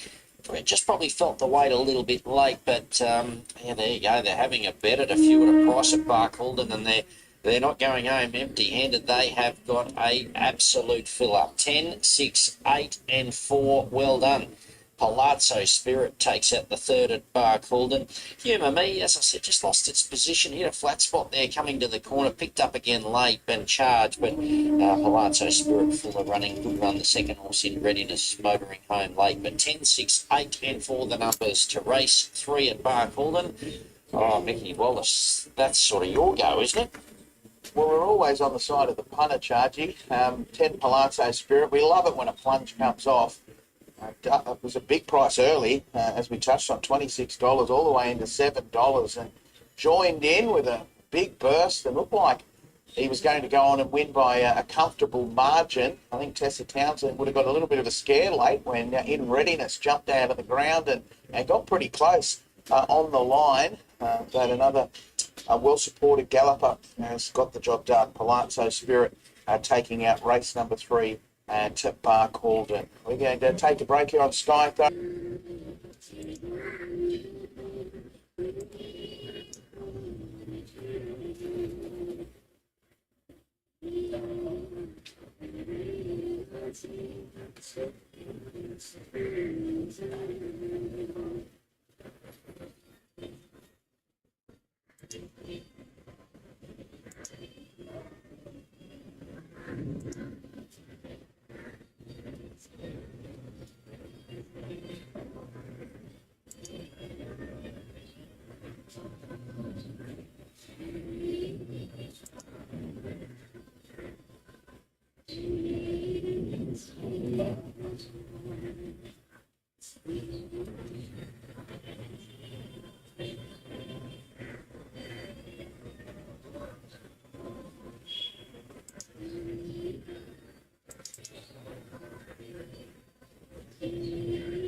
Ottoman, welcome back.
Max and Us is the favourite at $1.80.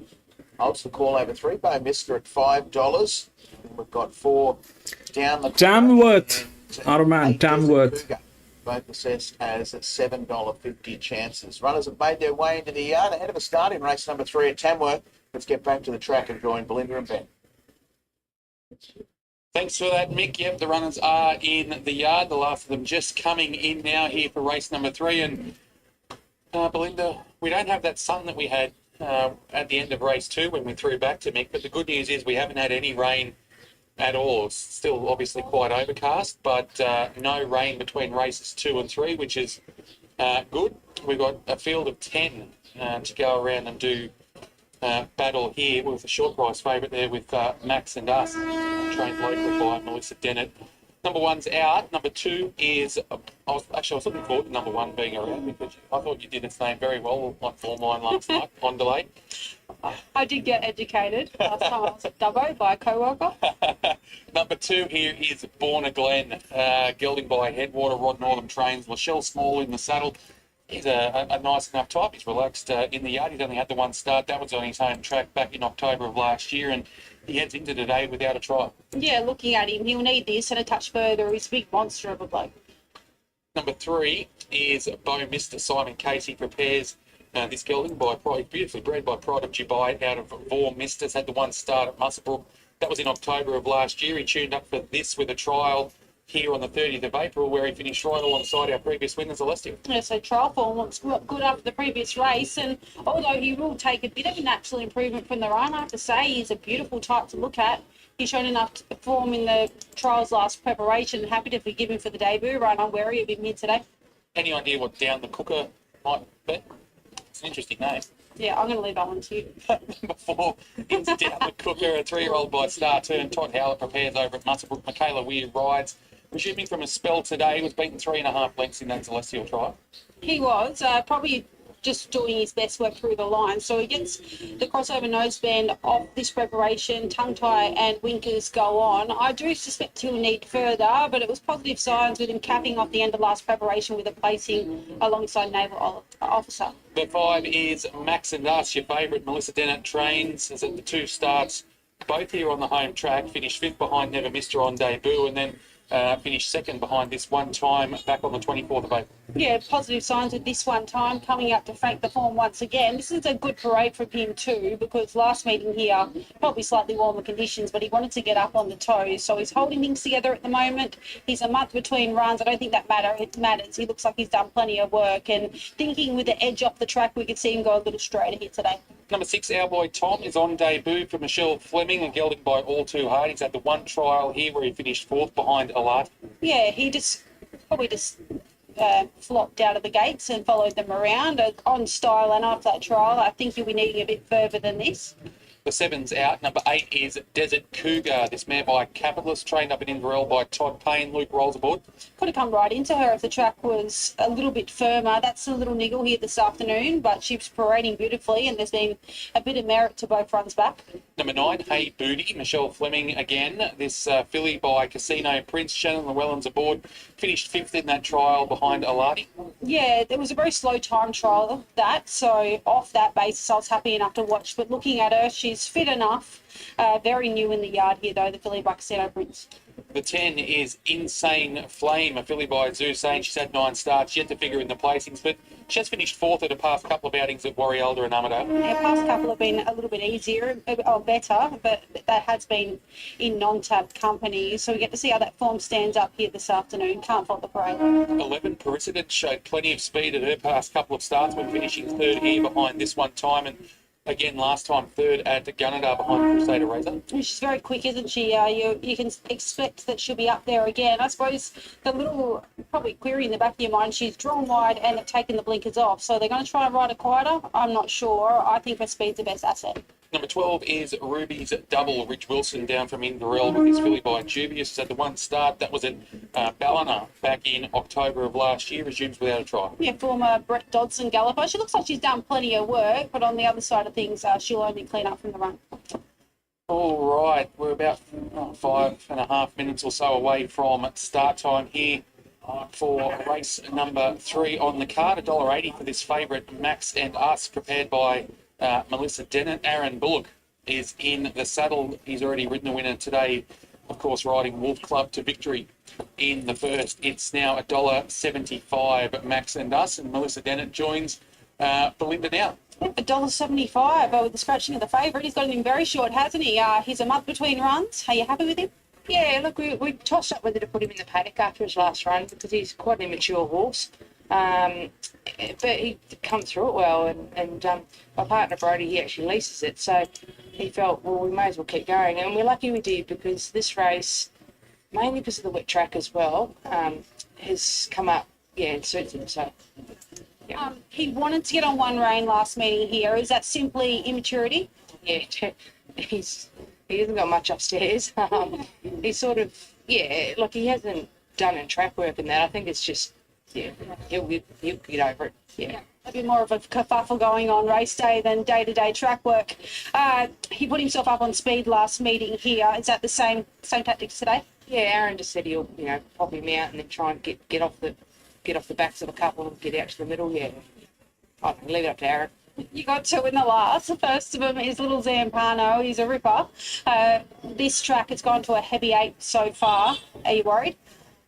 I wouldn't have been worried other than what Ash said last start. He's trialled on a heavy track before and trialled really good as a younger horse, obviously. But Ash did get off in the other day and said he didn't really handle the track at Randwick. He was very dull. It was very doughy and he was just sort of plodding. And he said, come back down to me on a good track. And we always thought he would like the cut out of it. So I don't know, but the barrier 1 concerns me more than anything. Aaron's just got to work some magic to get out of there. I've watched him a couple of times when he's drawn inside of gallopers and he looks slightly timid. Have you ever thought that of him? Honestly, track work, you'd say no, he's a little racehorse, but I know what you mean in saying that. Even his trial here, first up, he got to the outside and he works home more comfortably than getting cluttered up. So that's why I say, Aaron, get him out. And Takatakai goes around the last also. She's ultra consistent. I suppose the question in the back of my mind is the surface. Yeah, definitely. She's had her issues in the past too, and feet being one of them, and you'd think she'd like the wet, but she probably skates around a bit in it. but that mare doesn't know how not to turn up. She's run the other day with 62 odd kilos on her back, run out of skin. Obviously, she's up in grade, but she does drop in weight. She should get all the right runs, so if she can get through the going, she'll be there somewhere. Good luck with the team. Thank you. $1.65 now for this favourite Max and Tuna, welcome back, Tuna. I think that interview with Mel Dennett, $1.75 into $1.65, and overall, That thing is getting tailed. 5 is getting tailed. Into that $1.65 quote. I've gone 5.11, 8 and 3. I think this is the race for Max and Us. Both runs today have had plenty of merit. Beat 2 lengths on debut, a bit over a length last time out. Behind this one time, who's frank the form, gets the good draw, gets Aaron Bullock. I think he's the way to go. I've put the 11 in for second, Precedent. She's racing really well at the moment.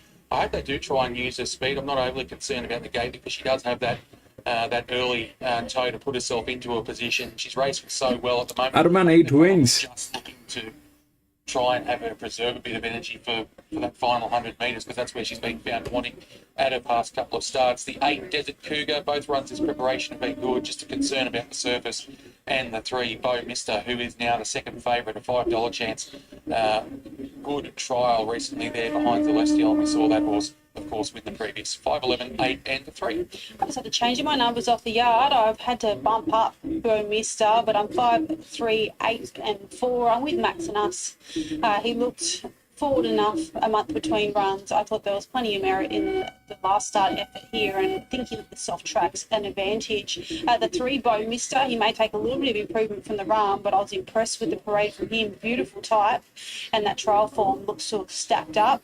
I don't know this. The 8 is simply the surface. If she gets through it, I don't think there's anything anywhere near as much between her it's got the pressure. and The 5 as what the market is getting reflects, tailed. and the 4 down the cooker. If you look through the pressure line, 5, 3, 8, 4. All right, remains then it is 5, 4, 8 and 12 that comes up here, gone the other way, $6 this morning. which is there, and they're talking about 13. This one is one race. This is absolutely a mule. We can't even talk about this.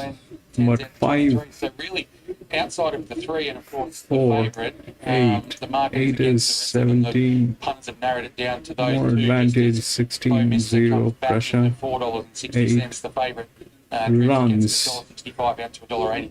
Yeah, obviously pretty short odds with that 12, Max. the And jockey probably is the on concern 12. was with Mel Dennett touching on that she was nearly going to put him in the paddock. Probably not really what you want to hear, but obviously he's a horse that's going to appreciate a bit of time, and this does look a suitable race. All right, only a few left to load. We're right on start time here for the third. Let's head up to Dan for the call. So Max and Us is the favourite at 1.8. I'm going to be out. $5 down the cooker at I won't get 7.50. into it. So the previous race won by Celestial, former Irish mare on the debut, winning brilliantly. Nice rails run late to win.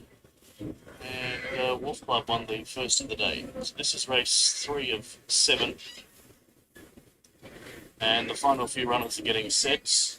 Warner Glen, Cowboy Tom and Bo Mister. So Insane Flame and Max and Us are standing patiently with Down the Cooker. Desert Cougar and Ruby's Double. Set. These final few runners come forward. Max and Us at $1.90 on the tab fix. Bo Mister into $4.20. Desert Cougar at $6.50. Then we're into a heavy 8. Race 1. Rain since then. Strong breeze about. Still got Ruby's Double and Precedent out of line.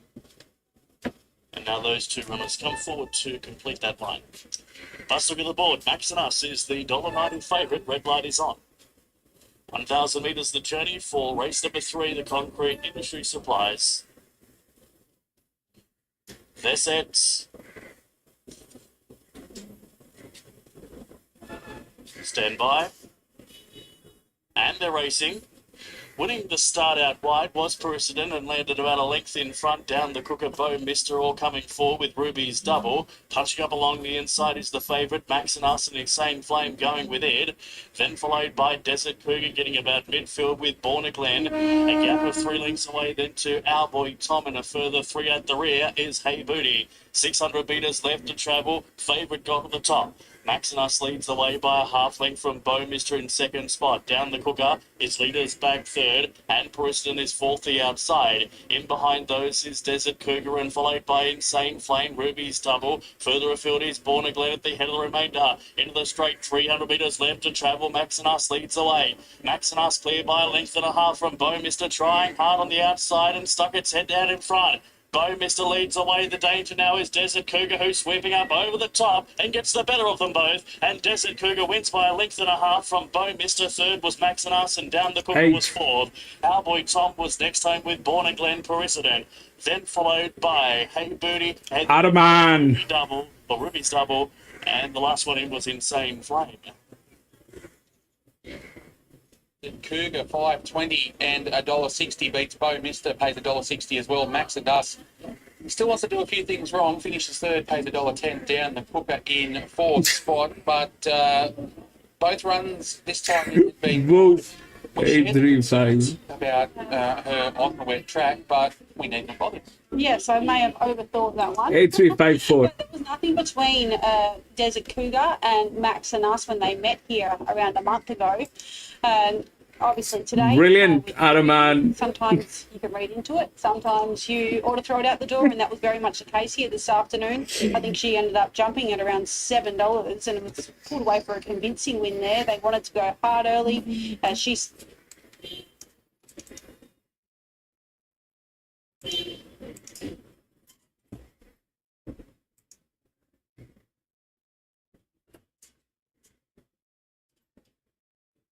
Five was getting tailed.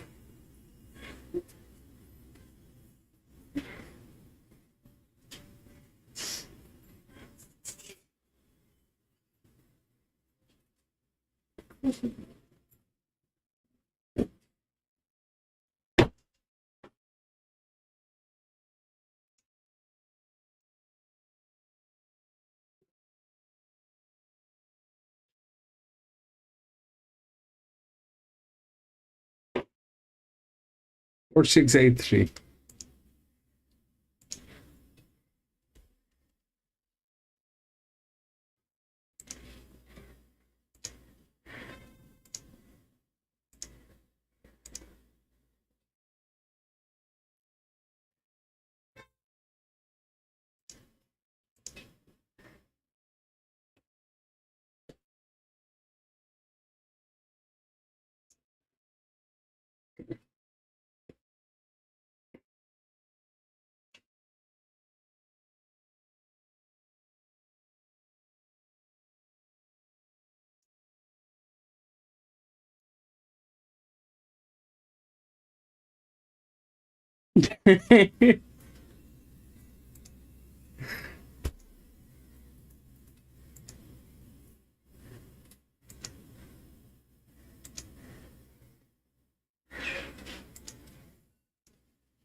Jerry! Thank you so much for doing that, Jerry.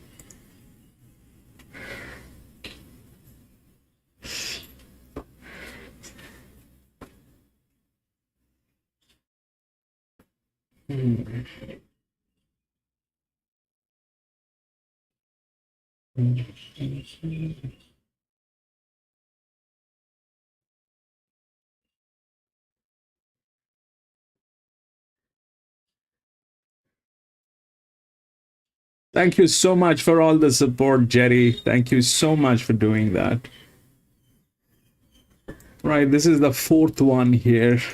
This is again a maiden race. If we look through the odds, it's 4683. If we look through the rails, that's how it looks like, 6384. Now Now that is the linear, all right. That's the linear which is here. We look through the pressure line, then this is in, I mean, 486, all within the rails, all within the rails. Apart from the three is the EW with 7 races, which did nothing in last 7 race, and that's how it.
Whatever happens, whether they have that or not, they have management. We'll see how that 4 works. I'm not going to get into it again. No more pics. Jerry is copying me. You should be proud of that, Anuman. You should be proud of that. People are copying your pics in their. That is an appreciation in disguise. That is an appreciation. But you did a brilliant job there. That is an appreciation.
$28.31.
do 1, 3 and 10. I'm with the 2 Growl. I thought his run first up at Rocky was great behind Diddley Squad. Behind Fortress Australia 2 back, good form line race. It did make ground, and the last start was behind Papacito in a benchmark 65. I just think brings the stronger form lines. He needs to sprint 1200. Soft track conditions I'm not too concerned about. Tessa Townsend board has to carry 62, but going well enough. 2 Growl on top for me over the 1 Baldassare, who has had the 2 runs back. Obviously showed rapid improvement at Bark Halden last start. Wasn't beaten too far, and has good soft track form. Good punting team. So obviously where there's smoke, there's fire there about the toppy. 3 Schmoozer will be sharper for that first up run at Emerald for sure. And then I've got the 10 Legolas, who I think the same story. Better for the 2 runs back at Longreach, and comes back to the grass at Bark Halden today. 2, 1, 3 and 10 are my numbers, but Mickey Wallace putting some on again. The toppy here, Baldassare, 750 to 270. Exactly. Heavily supported Baldassare from an outside draw. A third run back from a spell today. May well be peaking. To say 750 to 270. It's certainly a decent move. 2 Growl, 330 out to $4.60. You would imagine a number of these would get out with that continued support for the top one. You've got 10 Legolas. There's one that's trimming up a touch. $8 into $5.50. Remember that horse winning a Black Opal preview at Canberra early on in his career when trained by Björn Baker. 3 Schmoozer, $6 out to $7. 4 Tango Fame, $4 out to $9. It's been quite easy. And at 9, Johnny Utah, serving a bit of specking late in betting, after being $15 after scratch-ins this morning. As it trimmed into around that $10 mark. But it really is all about Baldassare, $7.50 into $2.70. Yeah, he's been a good go. The son of Schnitzel, he gets the claim, 59 kilos. Going to have to burn across from that gate, though. He will jump out of 11, so that is no mean feat. Look, doesn't look ripping speed here. Friendly Sizzle normally goes quick. We've got no toe the line, so I don't think it'll be a burn affair. Johnny Utah has shown speed in the past, but Growl should be able to just get that nice smother running behind. 3 is in post 1. Tuna, 3 is in post 1, that's true, but that thing has 7 races. It did not do anything in last 7 races, but it is in very good hands. It's in very good hands.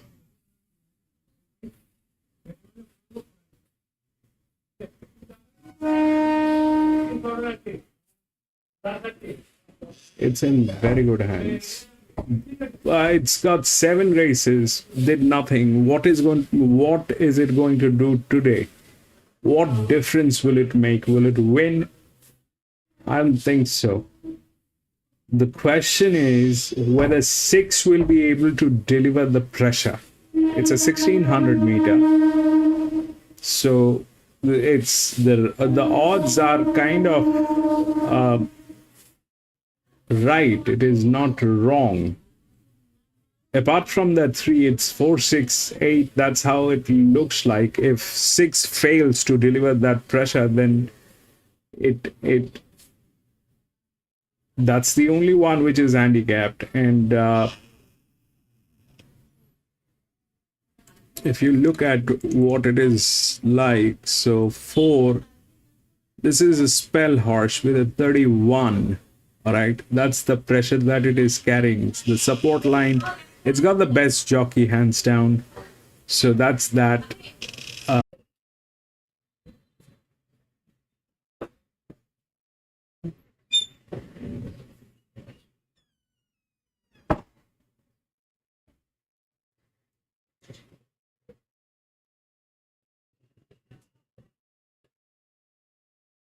Slowly into stride. Up front, it's a charge of the Light Brigade. On the inside, Legolas is your leader. Friendly Sizzle's going across, and Baldassare there as well as Johnny Utah. In behind there is Tango Fame, out wide as Schmoozers in behind them. Then we've got Devil Enough, Fraser's Ridge, Growls a long way back. On its outside, Boston are tough in Bajara. They must be spread out over about 14 lengths as they head down the side of Baldassare. Bussetton got across from out wide and now is a length in front of Friendly Sizzle. On its outside, there's Johnny Utah. Tango Fame's in a stalking roll. Schmoozes in behind him. Fraser's Ridge Legolas as the gap's open and they fan across the track. 300 metres to go. Tango Fame in the middle of the track. Might have struck the front with Baldazare. Johnny Utah. He's Schmoozer and Growl starting to sweep down the outside. Out wide on the track, Schmoozer. He's wobbling about, but he's got away. Growl's coming hard on the inside. It's Schmoozer and Growl. Growl and Schmoozer, they hit it. Growl might have got it just in front of Schmoozer. It's a photo. Baldazare next. Then we had Fraser's Ridge in behind them with Legolas. Then we had Baldazare, Bajara, Devil Enough, Tango Fame presented. Then we had Johnny Utah, Boston a Tuffy, and the early leader, Friendly Sizzle, dropped out. Well, this should give Tessa Townsend the last three winners. The 2 Growl has nosed out. I think you'll find the 3 Schmoozer, who just wobbled down the running and might have proved a little costly because he was full of running, but Growl was able to poke through. It was a smart ride. She didn't panic. She was back in the ruck, Tessa Townsend, and she had to try and find clear air. She got it there inside Schmoozer, and while he was having a wobble around, he just ducked back, Growl, and went bang, and gets there. I think you'll find just on the line. 2 Growl to beat the 3 Schmoozer, who probably cost himself, in fairness. The 1 Baldazare, good run, just probably had to do too much early from that awkward gate Baldazare. So that effort was solid. The gate told in the end, and it looks as though the 12, which is Fraser's Ridge for the advancement, has got up to run 4th, and that should be the numbers as they simmer forward. Schmoozer, didn't help himself at all there, but they've gone up Schmoozer, so we'll just stand by. Gee, I thought it was there tonight there, but it's a dive right on the peg. Oh, it's got there on the peg out right, is it? So we, we misread that. Get back to the drawing board. Schmoozer, throwing it away. Dear, oh dear, oh dear. 3 Schmoozer. It's going to get there under Gabrielle Simmons. Well, if it didn't, it was entitled to because it was full of running Growl, as I said. Everything right, just had to make up a lot of ground inside. But it's a very wide gate for 6. Very wide. Which is Fraser's Ridge. So there you go. And you're not on sometimes that can happen. 2, 3, 1. 3, 2, 1 and 12. Get it right. 3, 2, 1 and 12 will be your numbers. Ray Williams and Gabrielle Simmons would have been a perplexing loss for them if they did, but Schmoozer has got there right where it counts on the peg. I've gone the wrong way. 3, 2, 1 and 12. Well, Mickey Wallace, I was spending the $5. Now I'm back to the drawing board. I got to feel sorry for you, Chargy. I, like you, thought that Growl might have done enough on the inside to edge out Schmoozer, who certainly was quite wayward up the home running, but has just put in that big bound right on the post and just stuck his head out and has done enough to win. $5.80 and $1.70. 2 Growl. We were patting you on the back, Chargy. We were giving Tessa Townsend 3 winners for the day, but it wasn't to be. And Baldazare, the well-backed horse who drew wide, had to be used up from that awkward draw and was just found wanting over the concluding stages. But no, I do agree with you. It was quite a good run back in 3rd spot. So Schmoozer wins 3, 2, 1 and 12. Numbers now confirmed following race number 4 from Barcaldine.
10 minutes out from the fourth event at Tamworth. There's a maiden plate over the mile, where for Piranemo is the favourite at 2.10. You've got 6 Suddenly Bust on the second line, 3.60. 8 Steel Claws, a $6 chance, and 3 Outspeed. Rounds out those single figures at $6.50. Here's Belinda and Ben. Thanks for that, Mick. Runners making their way into the yard here for the fourth event, which of course is the first leg of today's quaddie, being a 7-race program. Geronimo, $2.10 holds the call for Annabelle and Rob Archibald JBO to take the ride. Belinda, these runners have made their way into the parade. They're all in. No, there's one still to come, but we'll get to it shortly. First one we'll look at is Celestial Conqueror for Todd Payne and Luke Rolls, looking for a race-to-race double. He is. He's had a couple of runs back where he's probably been below par. He was beaten around 8 lengths behind Papiana and backed that up with a 10-length defeat last start behind Oakfield Mercury. If you're going to offer him a small excuse, they weren't making up much ground and he was back in the field, but he would need to improve. The 2 Fantastic Beasts had 9 starts, been in the placings once. That was last preparation over the mile at Morrees. Had 2 runs back this time in. Yeah, probably yet to really put his hand up. He was beaten around 5 lengths behind Stitz and the Nega last start. I didn't think that was the strongest form reference. The gate isn't as big a negative though, and he is parading nicely on the side of the pony.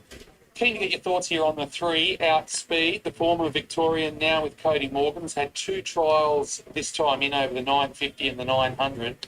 Resumes straight to the mile. Yeah, had a few different homes. Was with Waller, then Charlotte Littleford, and then with Mitchell Beer. I hear Mitch Beer's still in the ownership now with Cody Morgan. He's probably a lot slighter than what I imagine for a horse that's going to get out in trip. The trials have grabbed me, as you'd expect to say over short course trials.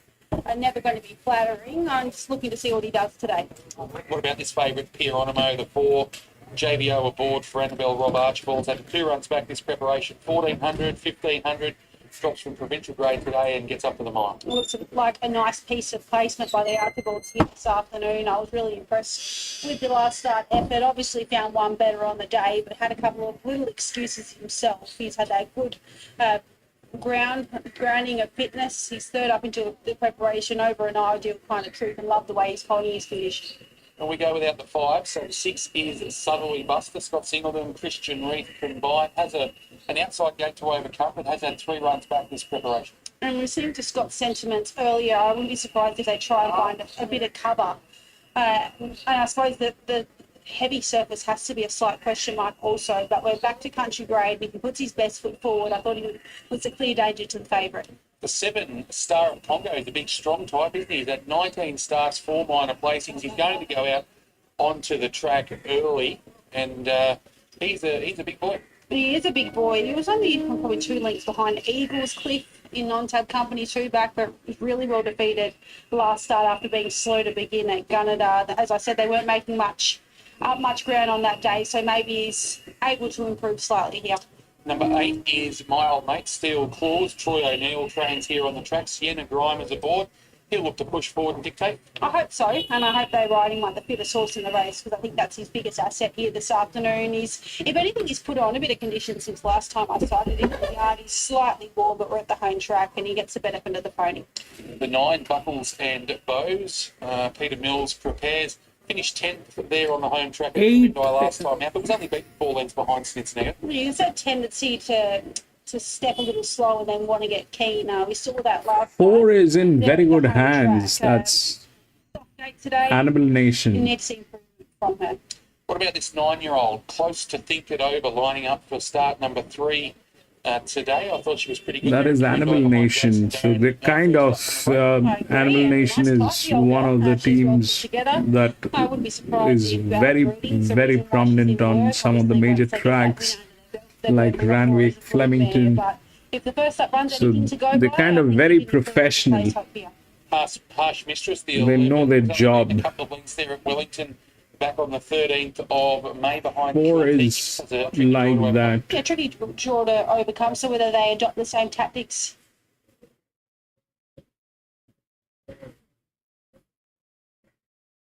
Is Mars Rover, comes out from Newcastle for Steve Hodge. Wasn't beaten all that far at Taree last time out when finishing fourth. I did record the one and only placing on a soft track a little time ago. That was last preparation at Taree. So interested to see what she can do here. I can't fold the parade really well in the coat and in conditions, so maybe not the worst. Moon Bling, the 14s, had 18 starts, only the one minor placing, was beaten 5 lengths last time out at Gunnedah. That was over 1400. Would need to improve on what she's been doing. The one minor placing up on top of the ground, so the track is a bit query today. And the last one we look at is the 15, Glorious, trained by Gavin Gropp, gelding by Yes, Yes, Yes. So the 5 starts, placed at Armidale, 2 starts back, and then last time out was beaten 4 lengths at Gunnedah. Gets the benefit of 2 clear play for Izzy Neal, but would need to improve a little off what he's been doing. All right, we're 4.5 minutes away from start time here for race number 4 on the card. $1.90 now for this favourite Hieronimo from the Annabelle and Rob Archibald stable, and stable rep Emily Kelly's with Belinda now. Yeah, it looks to be trending in the right direction. Both runs back look nice. Yeah, definitely. It's a lovely time. I'll be out. I won't play. I won't play First this. up run at Scone was good. I mean, both his runs, he's been a little bit unlucky to get held up in traffic and just not quite make it. 4 probably is in very good hands. It is because of the hands. If it goes through, that's a different thing. Certainly hope he gets the job done today. You kicked off the preparation over the 14, step to the 15, now to the mile. Where do you think he'll 11 end and up? 13. 11 I Eleven think has he a can dedicated step him up in jockey, distance. so there is a chance. 1850, but that might have been a bit too much of a jump. So But 16 there are option. 2 horses nice which next are step there, for him, especially the 10, which is a certainly 9-year-old mare. I don't know what it is doing here. Gotten through the heavy 10 surface. That okay, 9 has been given it's a pressure. bit of a concern, but I certainly think I'm the sorry, job that today 10. will suit him. It's a 9-year-old mare. I don't see it anywhere, but there it has a pressure. 11 has a dedicated She won a jockey. few runs back. The past couple have been okay. I've been great. Yeah, she's not been out placing since her win. We put the blinkers on today just to aid her a little bit, but we definitely think she's coming here with a good chance today too. What was the reason for that? You think she's just looking around? A little bit, and just to sharpen her up, just with her work at No, it's sharpen her up. so the first one played so bad that it is very difficult to judge what's going on. It's a class 1 No, that she ran well played at so Newcastle bad. on the softer track, so I think she'll get through it okay today. That thing did not even get the second position. So what exactly is, what is happening here is very difficult to judge. We need a benchmark. In the last. I need a benchmark. The next one is a benchmark 58. Came out at 2:02, so about 10 minutes ago, Burraneer Boy comes out of race 5, which is the second leg of today's quadrilla. So if you are... The 11 is good. The 13 is... And not written off. Came out of the last race. Out of the last as well. So The 13 is wiggle. as far as quaddies are concerned, as far as tips, Anything this is race, I've been possible favourite. on I've those gone lines, for 8, Anything is 3 and possible 10. on I've those gone away lines. with Hieronimo. I think it's a nice race. Especially when you have horses like this, they kind of don't Third up into the preparation. fit into any bill. 1500 in the Super Mate Newcastle last time. Now, But I'm kind of very grades, I believe, on top. Petrified of Steel Claws. He's rock hard. I don't think it'll win, but the 10 is looking like what I mean. I don't get it. It's a 9-year-old mare. It has 2 races. Yep, I'll So give when you did that. it start I'll take racing? my At the age of 9? So I'm 4, 6, 8, and 3. Made For what joy? Did it dream that I'm a racehorse? To get through the going, still claws. If there's a few that are suspect fitness, All of a sudden, at 9-year-old, we need further than this. So 4, 6, 8, and 3. So at the end of the day, 9-year-old, all of a sudden it gets a dream that, oh, I am a racehorse. The last leg of the quaddy, so 6, 3, and I've included the 9. Move she can. So originally I was spending 72, but it's going to be a bit cheaper than that. I think it's possibly $48. All right, I went 4 and 8 in the first leg. Second leg, I had 4, 6, 1, 14 and 3, but obviously one of those coming out. So 4, 6, 14 and 3. Third leg, 10, 6, 4, 6, 9, 5 and 3. $1.70 for this Favourite, Pieronimo. Suddenly Buster's gone $3.90, bang out to $4.40. Steel Claws, $5, $5.50, $5, $5.50. So just alternating there. Outspeed been $6.50 out to $12. No real move. That's weird. I mean, this guy has divided the race into two legs. Jean Van Overmeer and Emily Kelly sounded pretty happy with him heading into this race. Yeah, she did. A, it's a maiden. B, we don't know which one is going to win. Whether the 6 or the 4. Now he's divided into two. The first leg and the second leg. I mean, all that he's doing is asking for more money. Maybe 3 or 4 runners left to light. So let's head up to the without a clarity. Okay, Ben and Belinda linked in on Sky's Arbor Essential for race number 4. Last few runners are getting set, concentrating on close to think it over. It goes forward. Cody and Esther not riding for the remainder of today. A bit hill after the previous race, so Grant Buckley replaces Cody here on Star of Puggle. We'll have more rider adjustments. If the thing is, the 4 is in very professional hands. Now, Star of Puggle It's getting organised. Annibal Nation, so most of the, it's like they're the Fox King in a bamboo forest. There's nobody else here. They're the Fox Kings. So this is race number 4, running New for is McDonald's 8. Tamworth, the maiden plate over the 1600 metres. And the final runner comes forward. Light is on, they're set and ready to go. Race 4, Tamworth. Bit of movement out wide, Fantastic Beast keen to get on with it. And they're racing now to a good line away from the inside. Moonbling won the start. Driving forward is Mars Rover to the outside, and also pushing up in between runners is the favourite Pieronimo. So Pieronimo leads by a half length in the early stages. From Moonbling and Steel Claws, followed by Star of Congo, fourth the inside, and Mars Rover just in behind those. Then came Outspeed with Buckles and Bows, close to Think It Over, Celestial Conqueror. Then followed by Glorious, getting 3/4 of the way down with Harsh Mistress. In behind those is Suddenly Buster, and Fantastic Beast is last of the 13. They cast 6,000 metres astern, where the leader is Steel Claws and leads by a length and a half from Boone Bling in second spot. Outspeed is third the inside, and Pieronimo is racing without cover. Heading forward is Mars Rover to the outside. In behind those is Star of Congo, followed by Celestial Conqueror. Further afield, they're close to Think It Over, Buckles and Bows.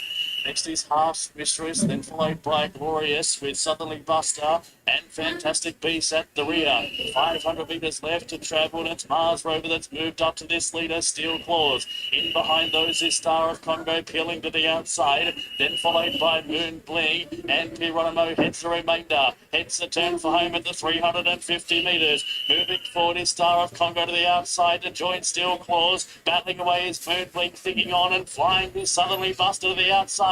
Suddenly Buster now comes clear by about a length. Suddenly Buster by about a length and a half, and it's coming right away. Suddenly Buster bolts in by about 2.5 from Star of Congo. 6 took the pressure. Pieronimo to the outside, charging up late. Fantastic Beast with a rails run. Then came Glorious with Steel Claws, Outspeed, Buckles and Bows. Close to Think It Over, Moonbling, Harsh Mistress. Then came Celestial Conqueror. Southerly Buster, $3.40 and $1.30 wins under the urgings of Christian Reed. Scott Singleton, the trainer, continues a good run for the stable. It looks like Star of Congo, number 7, might finish in second place, just ahead of your favourite, Pieronimo, who was looking for runs at the top of the straight. Just got out sprinted by Southerly Buster, which was heading around, making its move around the outside. It'll finish in third. Pieronimo, Fantastic Beast, finishes in fourth, but a dominant win there to Southerly Buster, and 6, 7, 4, 2. D.Me earlier in the day. The same jockey trainer combination had the favourite in the first. Couldn't get the job done there, but they do so in the first leg of the quaddy. Yeah, he just continues to churn out winners, Scott Singleton, and that was much better here this afternoon. He was able to just settle, and obviously the concern was last start was it the heavy track or was it riding in positive? That wasn't a long shot, Jerry. It is just a confusion. it wasn't a long shot. You see, 6 is the linear. All right, 6 is the linear. This is what I bet on if this thing is here and it doesn't get tailed. But here in this track, the problem is that I still don't have a clarity because they are all playing maiden, and the first one they no linear, and they whoever want to have it is a linear. All right, it's exposed, that is there, but up till 2000 meters it is the linears that will rule. This is the best jockey, that's the thing. But I am not sure. I mean, it's a maiden race, and I was not sure whether it will be able to deliver that pressure, because the horses are not great. The horses are not great. It is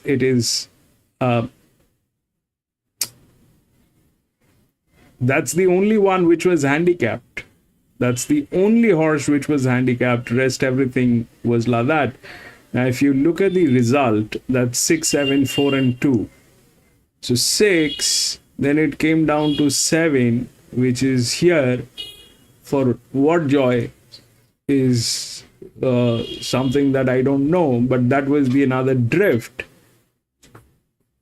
This is the worst horse here. All right, this happens to be the worst horse, but they said that this is one of the biggest horse. Okay, they said it is one of the biggest horse, and we're getting that here, that it is one of the biggest through the EBW. So we're measuring that, we're getting that. This is not always accurate, but this is pretty much one of the biggest horses that we can get. But this is one of the worst horses. So now, if in the second race we bet on this 12, all right, as the second, because that's the worst. That is the worst. We'll see what the odds are like, but that's the worst.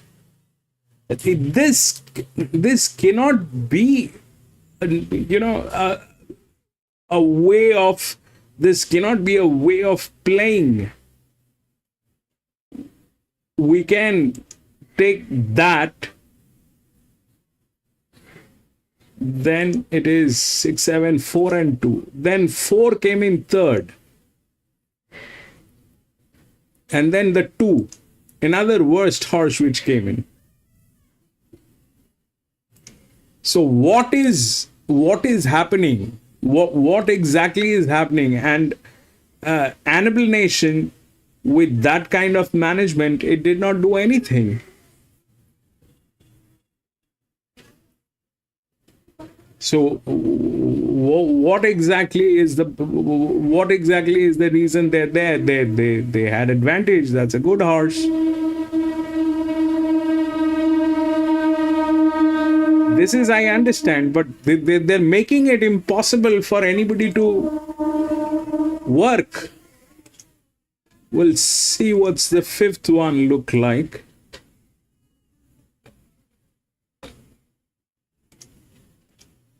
Three, 6, 4, and 14.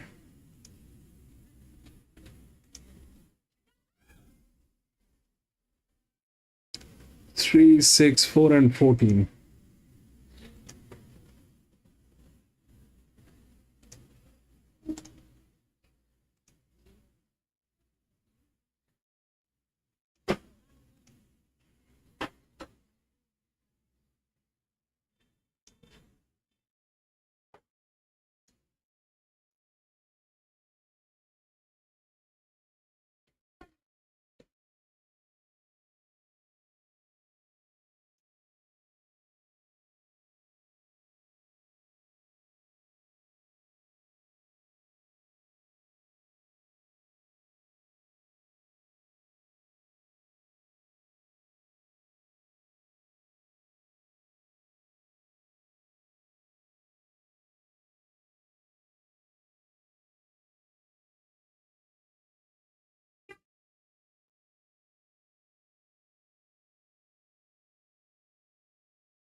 This is the fifth one, okay? This is a benchmark 58.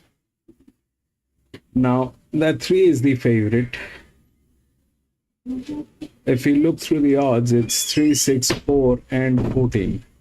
3, 6, 4, and then 14. Now, 3 is the favorite. That's one of the drifts. 4 is the linear. But 4 cannot win from this position. 4 cannot win. It needed the rails. This is the linear, all right? But this is in a difficult spot. This is in a difficult spot. The other linear, the second linear is 6, which is here. So that's 6. 3 is the favorite, which is there. But now, if you see, it's 1200 meters, okay? Now it is 1200 meters. This one definitely has the pressure. Like this one, it had the pressure. It was the linear. It was top here on the top. It has to come within the rails on the top. The second line is also okay. When it goes to third line, then you'll have to look for other advantages. But first top line, it's okay. Here it is not the same case. Here it is not the same case. It is down here. It doesn't have the rails. So winning is not possible, probably. That's the highest pressure. That is not the best horse. The best horses are here. Now, if you look at 14, that's got advantage. All that is there. 3 and 6, they have the other pressures which are there. Now, this one is the second linear, which is ideally here at 20. Okay, this is 32, then it is here. If you go like that, it is like that. Okay, that's the linear. This is the second linear. It is 32, then it is here. Then comes Mr. 2, which is the largest inner, drift. The outer drifts are not large enough. This is the largest inner drift. So the pressure is here, and then it is 10, 8, which is 3 and 8, 13. So everything is on the outer side. Everything is on the outer side. The pressure is on the outer side. Here they have just one horse, which is 14, which has got 32 races, did nothing in its entire life, but that's a spell horse. Now here, the 4 is not in a position to win. That is for sure. This is not winning because it doesn't have the rails. That does not mean that it will not get a place. 3 is the drift. 6 is the linear.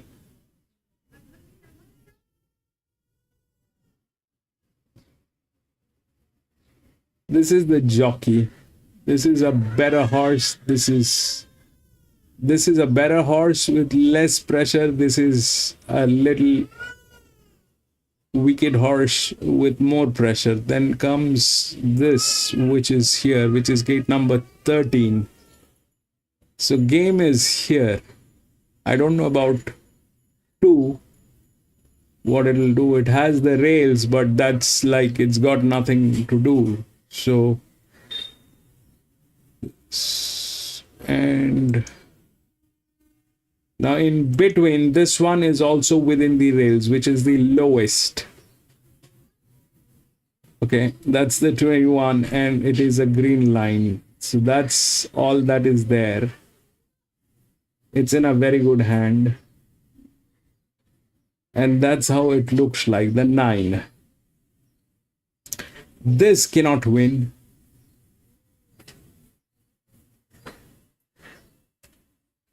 Now, if we consider the rails, so these 3 horses are within the rails, 3, 6, and 9. Those are like that. The pressure is like that. This is 34. It doesn't look like 9 can do anything good today. 34 races did not do anything, but it has one advantage, which is like it has been to a league race. Out of all these horses, it has been to a league race. It got qualified, and it has been given the highest advantage here. The other one is here, which is an EW, which is also in a good position.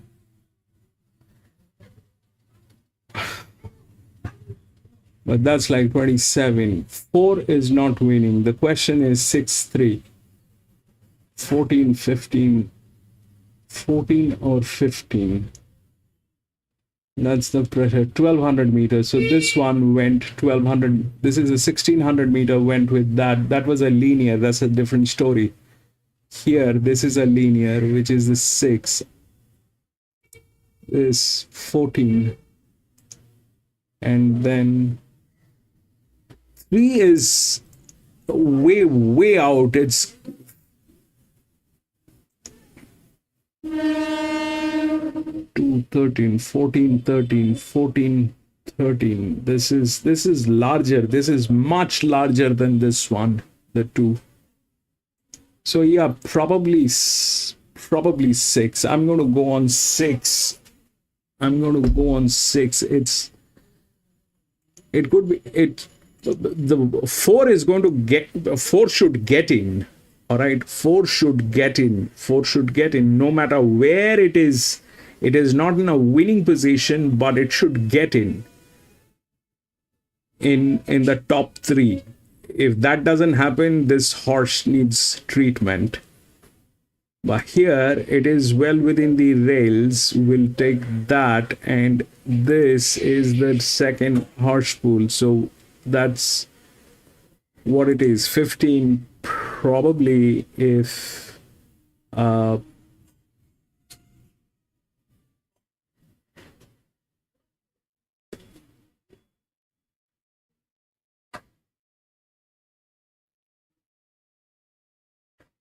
these two jockeys are neck to neck. 3 and 6, they're like neck to neck jockeys, but the pressure is more on 6. The pressure is way more on 6. Possibly 6 will lose in that case.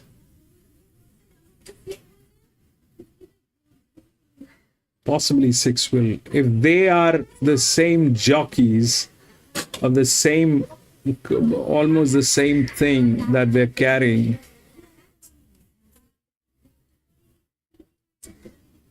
$34, $48, $26, $91, $25, $16.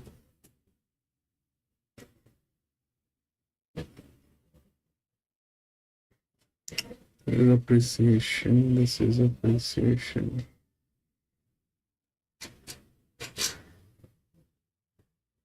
This is appreciation. 15. I like the 6. I like the 6. I like the 6. Definitely, I like the 6. But we'll see how does that look like.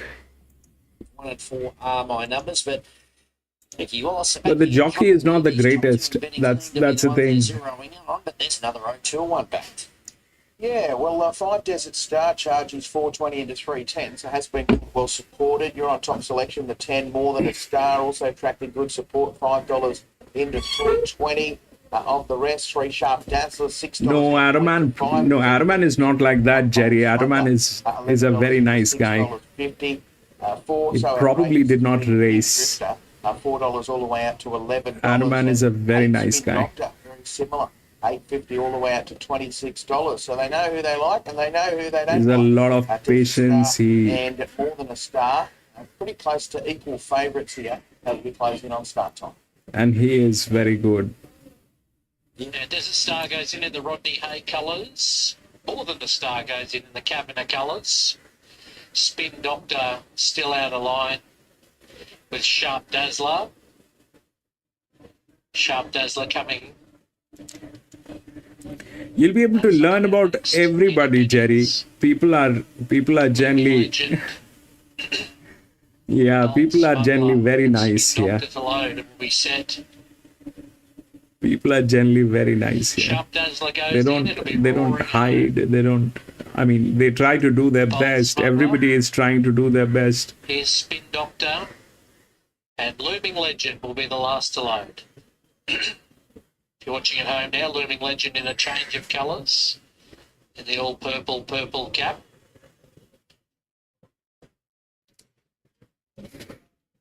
Starting the quaddie here at Barkey, race 5. Joint favourites Desert Star and More Than a Star. Racing. Spin Doctor and More Than a Star were in the back half of the field away. So outrageous. Won the hop and goes straight to the front over Ogalachi. Whipping around the outside there is Bold Smuggler out on a limb. And going with it now is More Than a Star, who made up for that poor getaway. Wayfaraway's next. And then we go on its outside. You're talking about me, Jerry.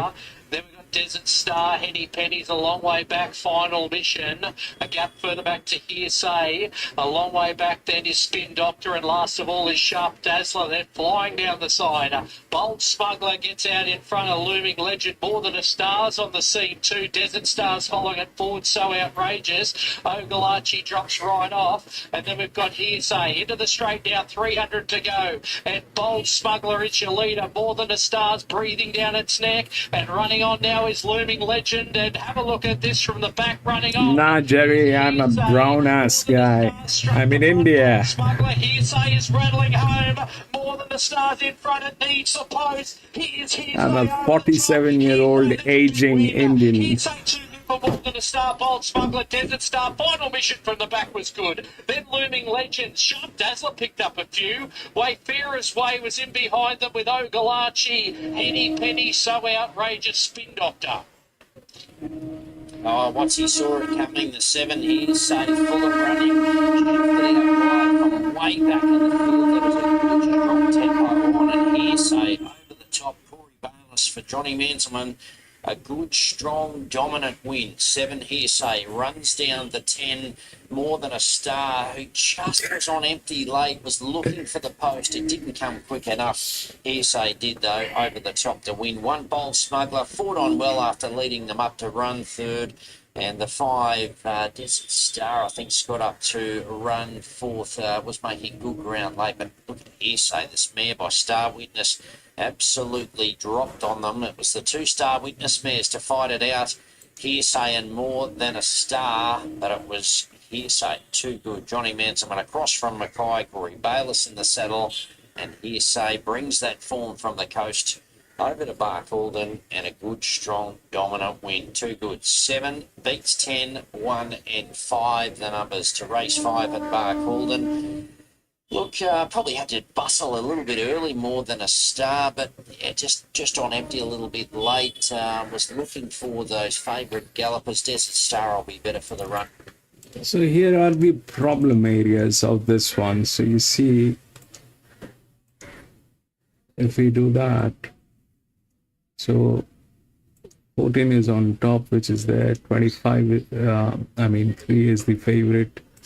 Now these 2 horses, okay, they are in the 6 is the linear, which is under a lot of pressure, but there's this one which has the highest advantage probably. They are identical in shape and size and all that probably, and here is the advantage on this horse. So that's from gate number 5. Gate number 4 is 12. Again, that worst horse come in picture. You see that? We'll see how that works actually. 3 is the favorite. 3 basically, that's not the largest outer. The largest outer is this one, and the largest drift is this one. 3 is a favorite for what reason? Because that's got 32 races. It's not impressive the way things have been with this horse.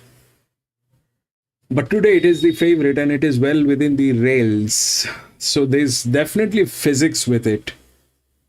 And that's the pressure. Here, this is the pressure, but this one is like that, which is an EW. 3, 6. I mean, generally, if this was anywhere else apart from this, I know clearly that the 6 will win. But Tamworth, I don't know. I'm going to go with 6 and we'll see how that works, basically.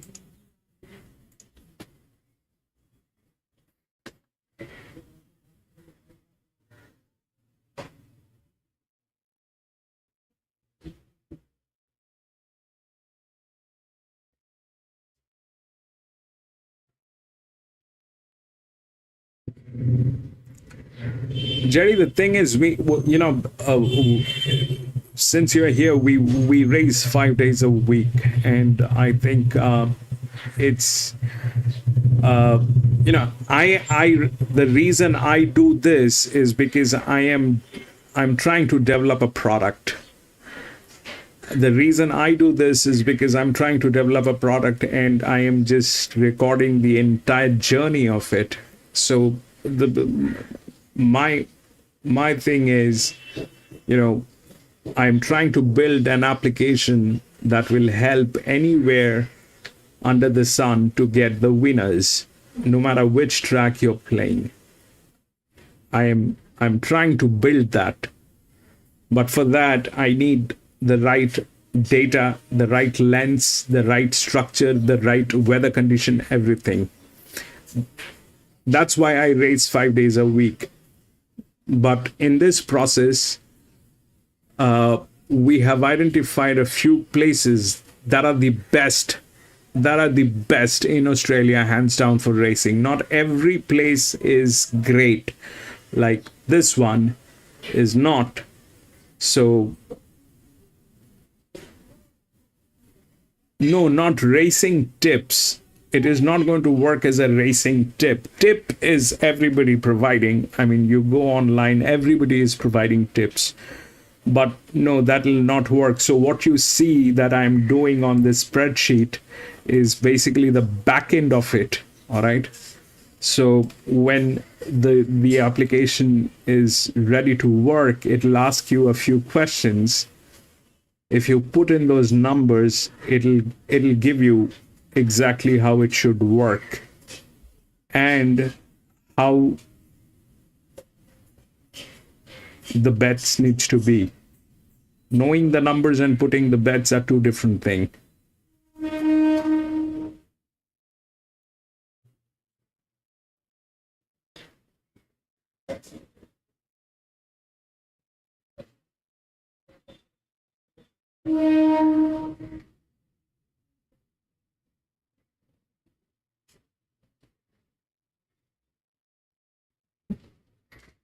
Not exactly tips.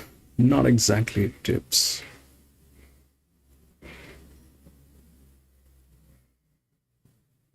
I mean, the tips basically are based on, the past performances, and it's very blurry. If you listen to the tips of any of the racing that happens anywhere under the sun, you cannot make out head and tail of what they're saying. What the horse has done in 3 races before this one has got nothing to do with this race, because this race is all about how that horse has been handicapped here depending on its past performance. So that's where the pressure line, that's where all those things that they come in. I mean, it's good to know that, one of the horses have done brilliantly in the last race. But the last race is a bygone story. It was a different track competing with different breed of horses. This is a new story. And what are you going to do here depends on the advantages or disadvantages given to you. So that nobody talks about.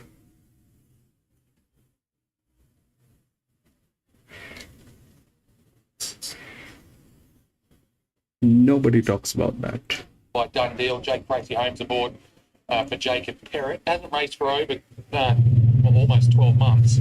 A former Queenslander resumes here at the 1200. Yeah, former Chris Lee's galloper. So he's had no trial to speak of this preparation, and he has a big weight and a wide draw against him. Obviously, the wide draw is not as big a negative, but first up for close to a year, I'm happy enough to just watch what he does today.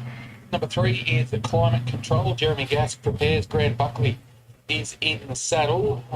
Form had been pretty good up until last time out at Wyong there, where he wasn't beaten all that far, only a length and a half, even though the form guide says finished 7th, and that was on a heavy track. Yeah, he seems to get through it. The last time he did win was close to a year ago on a heavy 10 surface. So I think he's going well enough. His only little niggle in the back of my mind is he had the habit of finding 1 or 2 better with just 2 wins from 32 goes, but I wouldn't be surprised if today was his day to put win 3 on the board. The 4 is Hollywood Gold. He's a lightly raced 4-year-old by Casino Prince. He's had 5 starts, won or been in the placings on 4 occasions. He's had 1 run back, and now he gets to the 1200. Yeah, he does. He was really good first up, I thought. That was at Corinda. He's very much on the toe here this afternoon, so I'd just love to see him come back a peg and take a deep breath and relax a little. But I just think he brings the upside, and if he was to back up last start, it'd be very hard to beat here. 5's out. Number 6 is Newsbound, the mare by Press Statement. She won here at her only try at Tamworth. That was earlier in her career. Her form since then's been mixed, but we know the best of her is pretty good. Yeah, when she's on song, she's pretty clever. Probably the question mark in the back of my mind is the heavy surface now, and listening to Rod on radio this morning, he was pretty much in the same mind. So she needs to get through the heavy 8, but she brings residual fitness. Number 7's out. The 8 is Brigella, trained on track here by Ray Hartley. Andrew Gibbons aboard. Finished 8th behind Tigers Roar last time out at Gunnedah. Yeah, he was 3 wide the trip, so you could offer him a couple of excuses. We've drawn wide again here this afternoon, and probably the positive is he is a winner on the soft track in the past, so he's open to improvement. Number 9, Mellencamp, looks like one of the speed influences in the race. Donovan Dillon aboard for Alan Boyle. He's generally a front rolling type up over the mile and further, and that's where I like to find him. But today he's off the back of an 8-week fresh and back in trip to the 1200 metres, so I think he'll need this. Aaron Bullock is aboard the 10, My Mate Kate for Ben Lees. At her best, she's capable of winning a race like this. Yeah, I've included her in my numbers. Probably 3 runs back or a little bit below what we've come to expect of her in previous preparations. But she is placed 2 from 2 on heavy ground in the past, and she gets a chance to improve with Aaron Bullock on board. 11, 12 both out. The 13 is Never Mister. So the 2 runs back. This preparation was a winner first up, and then last time out at Dubbo was well beaten behind Cumnock. Yeah, a little bit disappointing, but didn't have much luck either, and that was off the back of a 5-week freshen, so I'm expecting that would have brung him along. Just a question mark is the heavy. His soft track stats actually read quite well. 14, Ranhita, Jeremy Sylvester trains this mare. She's only won the 1 from 32, but I'm convinced she's got a bit more ability than that. I agree, especially looking into the last start. I thought she done a good job from back in the field at Highway Company at Gosford. So if she backs that up on the heavy track, I think she's a place chance. And the last one we look at is the 15, Hot Wok. Justin Bowen trains, Shannon Llewellyn aboard, gets a good draw today. Finished 6th at Corinda the last time we saw him. That was back on the 29th of April. Yeah, he's a bit of an enigma. I had him as a dry tracker until one day at the home track he came out and won well 14 steps in the worst part of the track. So hard to catch.